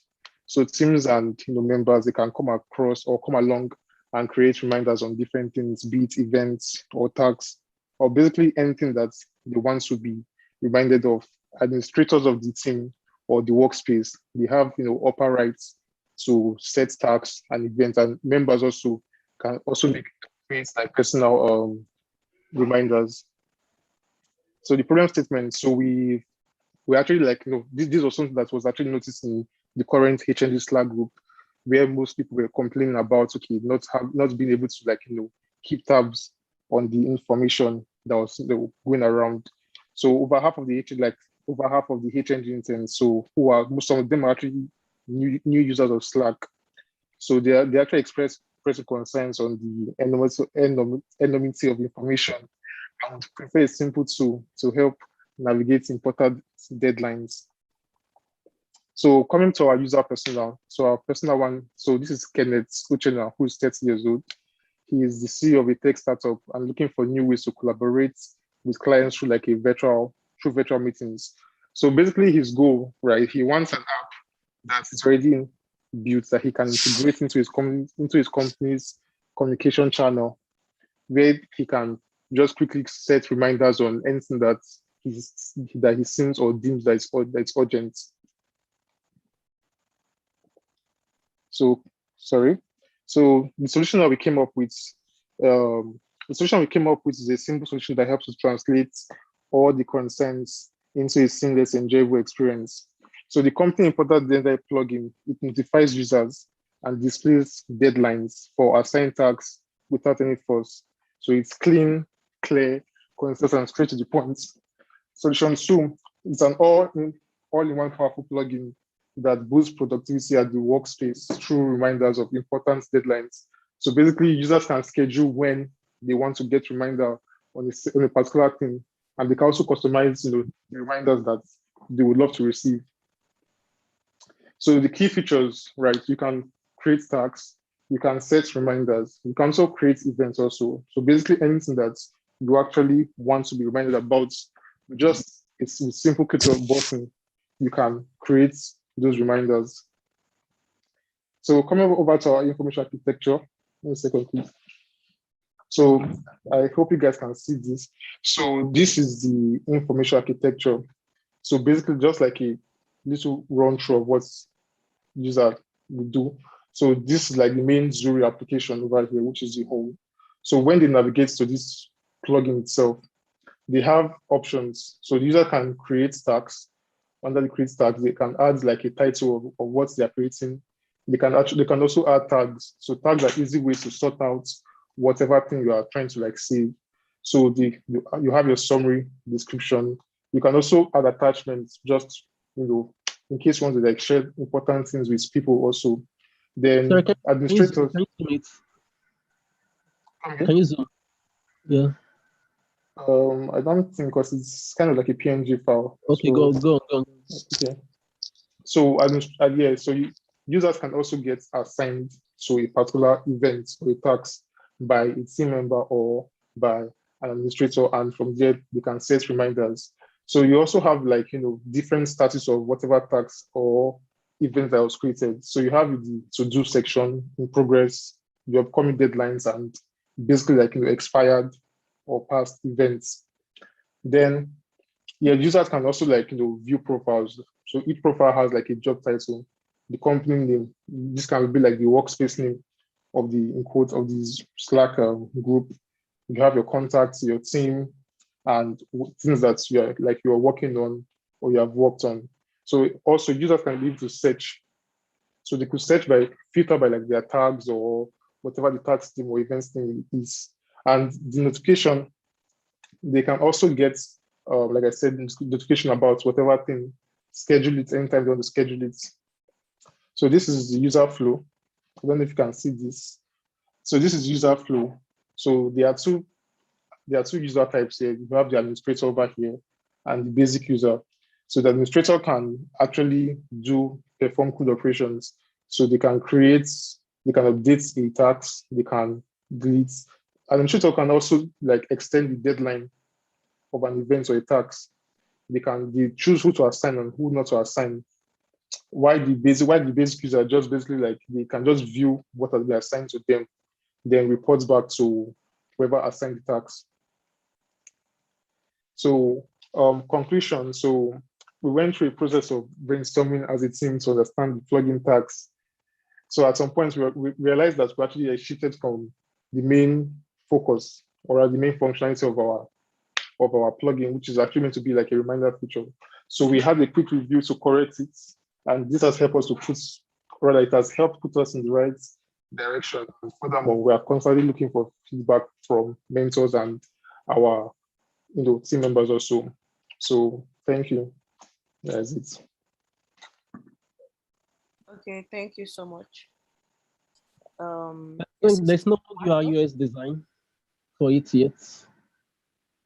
Come again? Hello. You said? No UI UX design for it, right?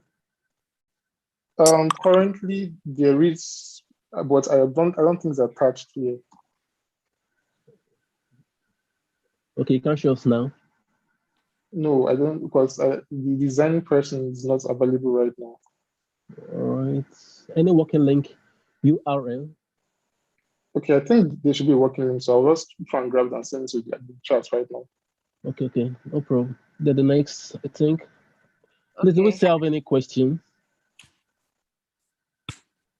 Do we have questions here for Team Plateau? No, Darwin. I think that is Darwin. Oh, sorry, this is Darwin. Yeah, Sorry. Team Darwin. Sorry, Team Darwin. Do we have Plateau is questions for Darwin? Okay, yeah, it seems no questions. Who is ready? Great. Team Change, Team Flutter Desktop. Who is ready? Good evening. I'm presenting for Team Flutter Desktop. All right, you can carry on. Okay, I'll start sharing my screen.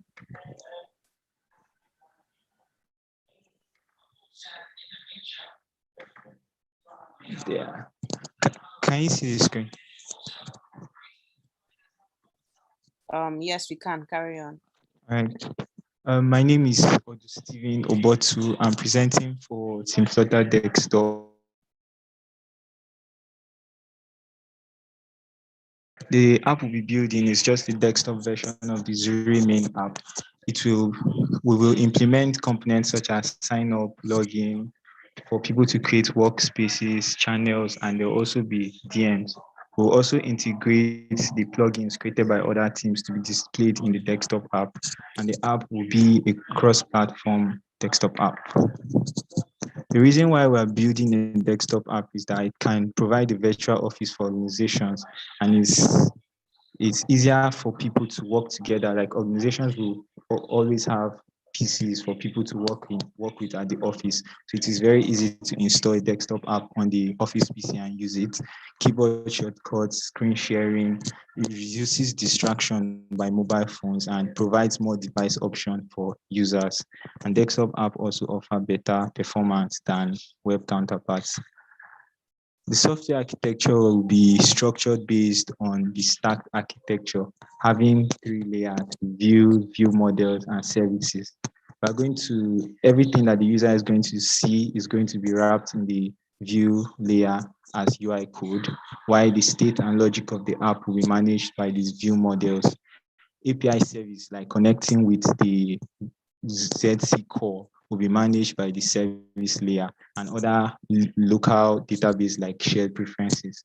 The advantage of doing this is that it helps to make unit testing easy and allows the code to be manageable. We could also easily add and remove features as we need to. Here's just the brief architecture overview of what we'll be doing. The desktop app will interact with the plugins created by other teams as well as with the ZC core. So it's just similar to the Zuri main app, but it's a desktop version. Here's our issues page, and also in the chat, there's a link to the issues that we have created on our repo.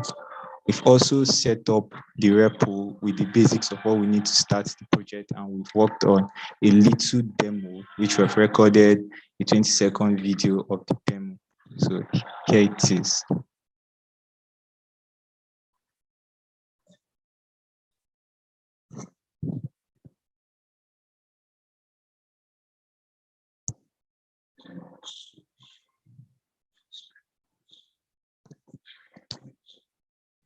So that is the Windows version of the app running on desktop.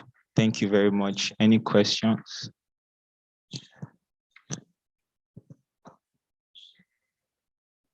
Okay, thank you so much.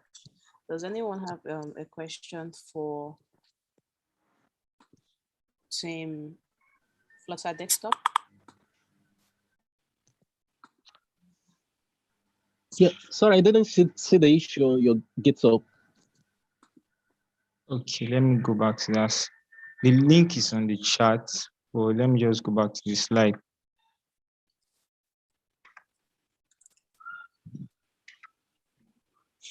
Meanwhile, the last team, please get ready. I don't know what's the name. Yeah, these are the issues, but the link is already on the chat. Oh, okay. Thanks. All right, that's good.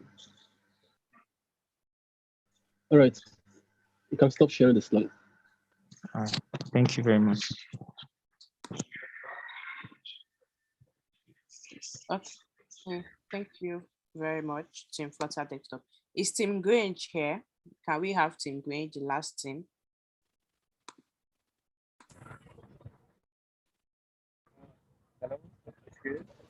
Yes, we're here. Okay, you can start.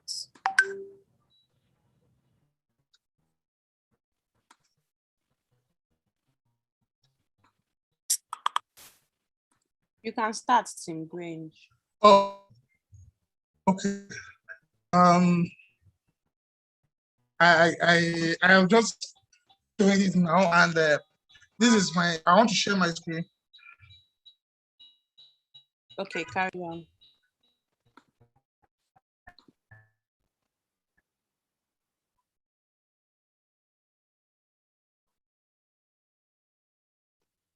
Our app is about expenses and expense. Basically, we just started. We were just told yesterday and started working on it almost immediately. And I didn't know we could use a PowerPoint for presentation until a few minutes ago. And hello, can you hear me? Hello? Yes, we can. Carry on. We can. Okay. Yes. Yeah. Okay. So the idea we conceive is that about this expense app. Expense is either planned expenses like expenditure, like whether money, the expenses you plan to undertake. That's what I wrote here. Employee or a user in an organization creates a request for you and for expense, either undertaken or planned for. So on behalf of the company, maybe an employee that traveled out of the country, usually some company will give them some money, like maybe $5,000, and ask them to make a list of whatever they use it for. And when they come back, they either, if they finish it, whatever they use it for, they list it, itemize it, then they send it to the HR for verification and all of that. So by so doing, if it is an expenses that they actually taking, incurred rather. They will have to while filling the form. When they create the form, while filling the form, they will have to put in some information like the receipts that they use, the amount that they traveled with, the things that they bought or the services that they incurred, and the balance that is left with them or balance that they need to pay wherever they incur the expenses. So that is that about expenses that is being incurred. So there is another side of expense, which is expenses required. That's more like expenses that you are budgeting for. Maybe a department needs to buy a printer or consumables for a particular department. For their department, they will have to open up the form and fill the performer invoice, kind of send it to the HR, and send it to the HR through the procurement office, and that's where the HR now check the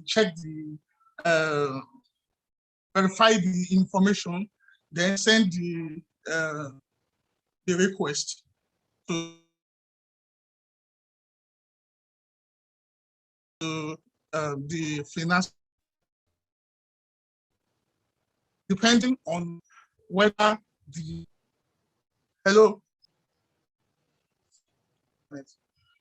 depending on whether the HR approves or not of the request.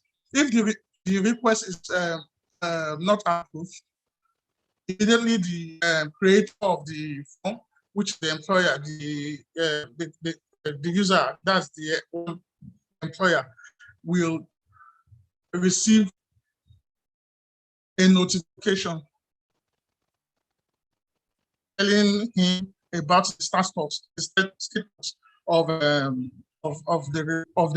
the request form that is sent, and also there will be a dashboard on the side of the employee where he or she can monitor the progress, whether the request is still at the table of the HR, or it has gone through to the finance department, and whatever the finance department says, I think we leave it back to the HR, and the HR will give the creator of the form feedback.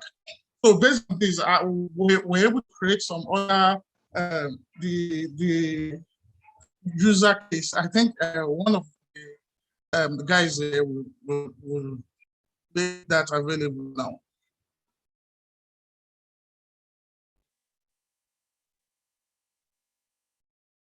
Hello. Yes, we can hear you. Okay. I'm Naza. I'm waiting on Naza. Naza or Kilani. I can hear you. We're trying to make the user case. Yeah, the use case diagram is coming up on the screen. Can you stop?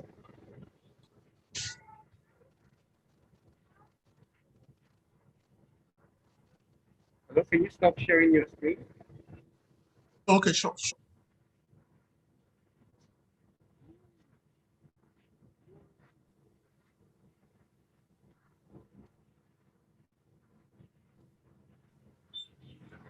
Hello, it says stop sharing your screen, please. That's what I'm saying.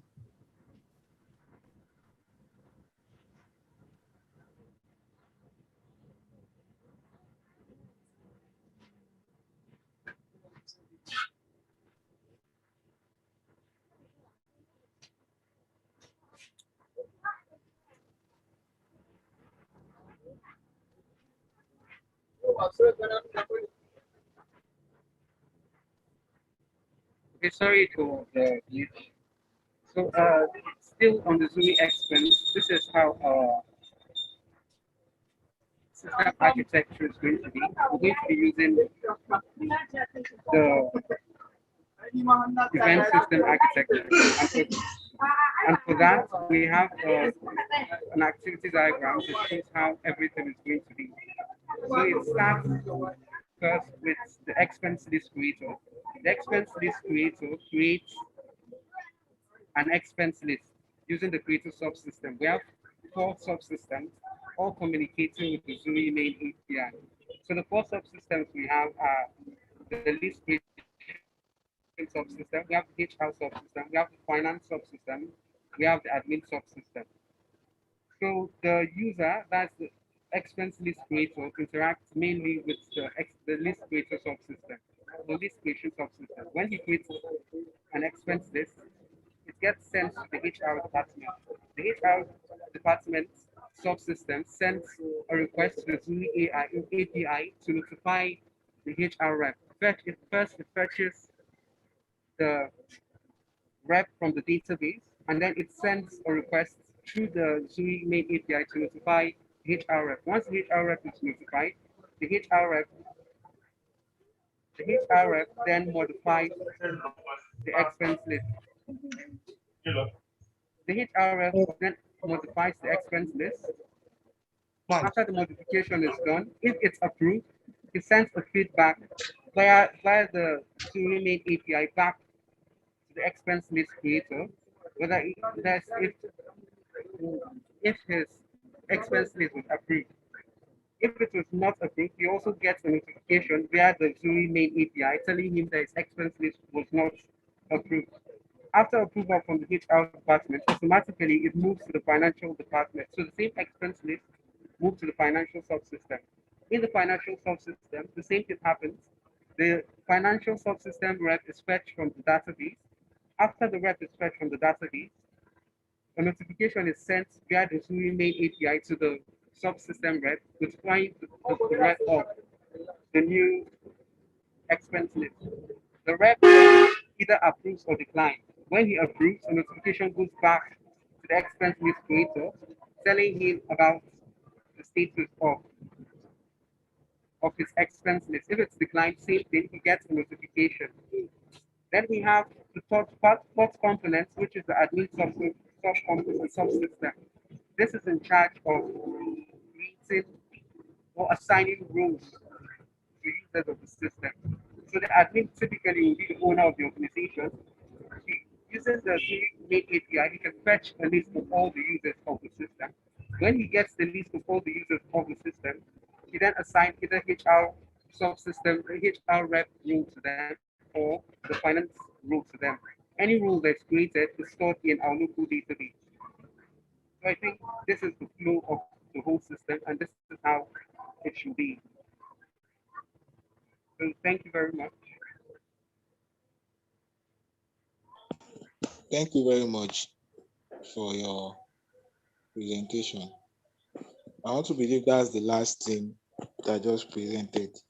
If you have any questions for them, any comments, any addition, you can just let us know right now. Yeah, do you guys have any UI UX design? Yes, we do. Well, we had a change of topic. We got it yesterday in the afternoon. So everything we had to start from scratch. Yes, I'm aware that this team is an exceptional team. So we graded exceptionally because you guys had it yesterday. But no problem. Thank you so much, everyone that is presently on this call and also watching via YouTube. I appreciate everyone for their time coming out to make these presentations. This course will released in few minutes and you'll know the winner and the others. Okay, does anyone have anything else to add before we close?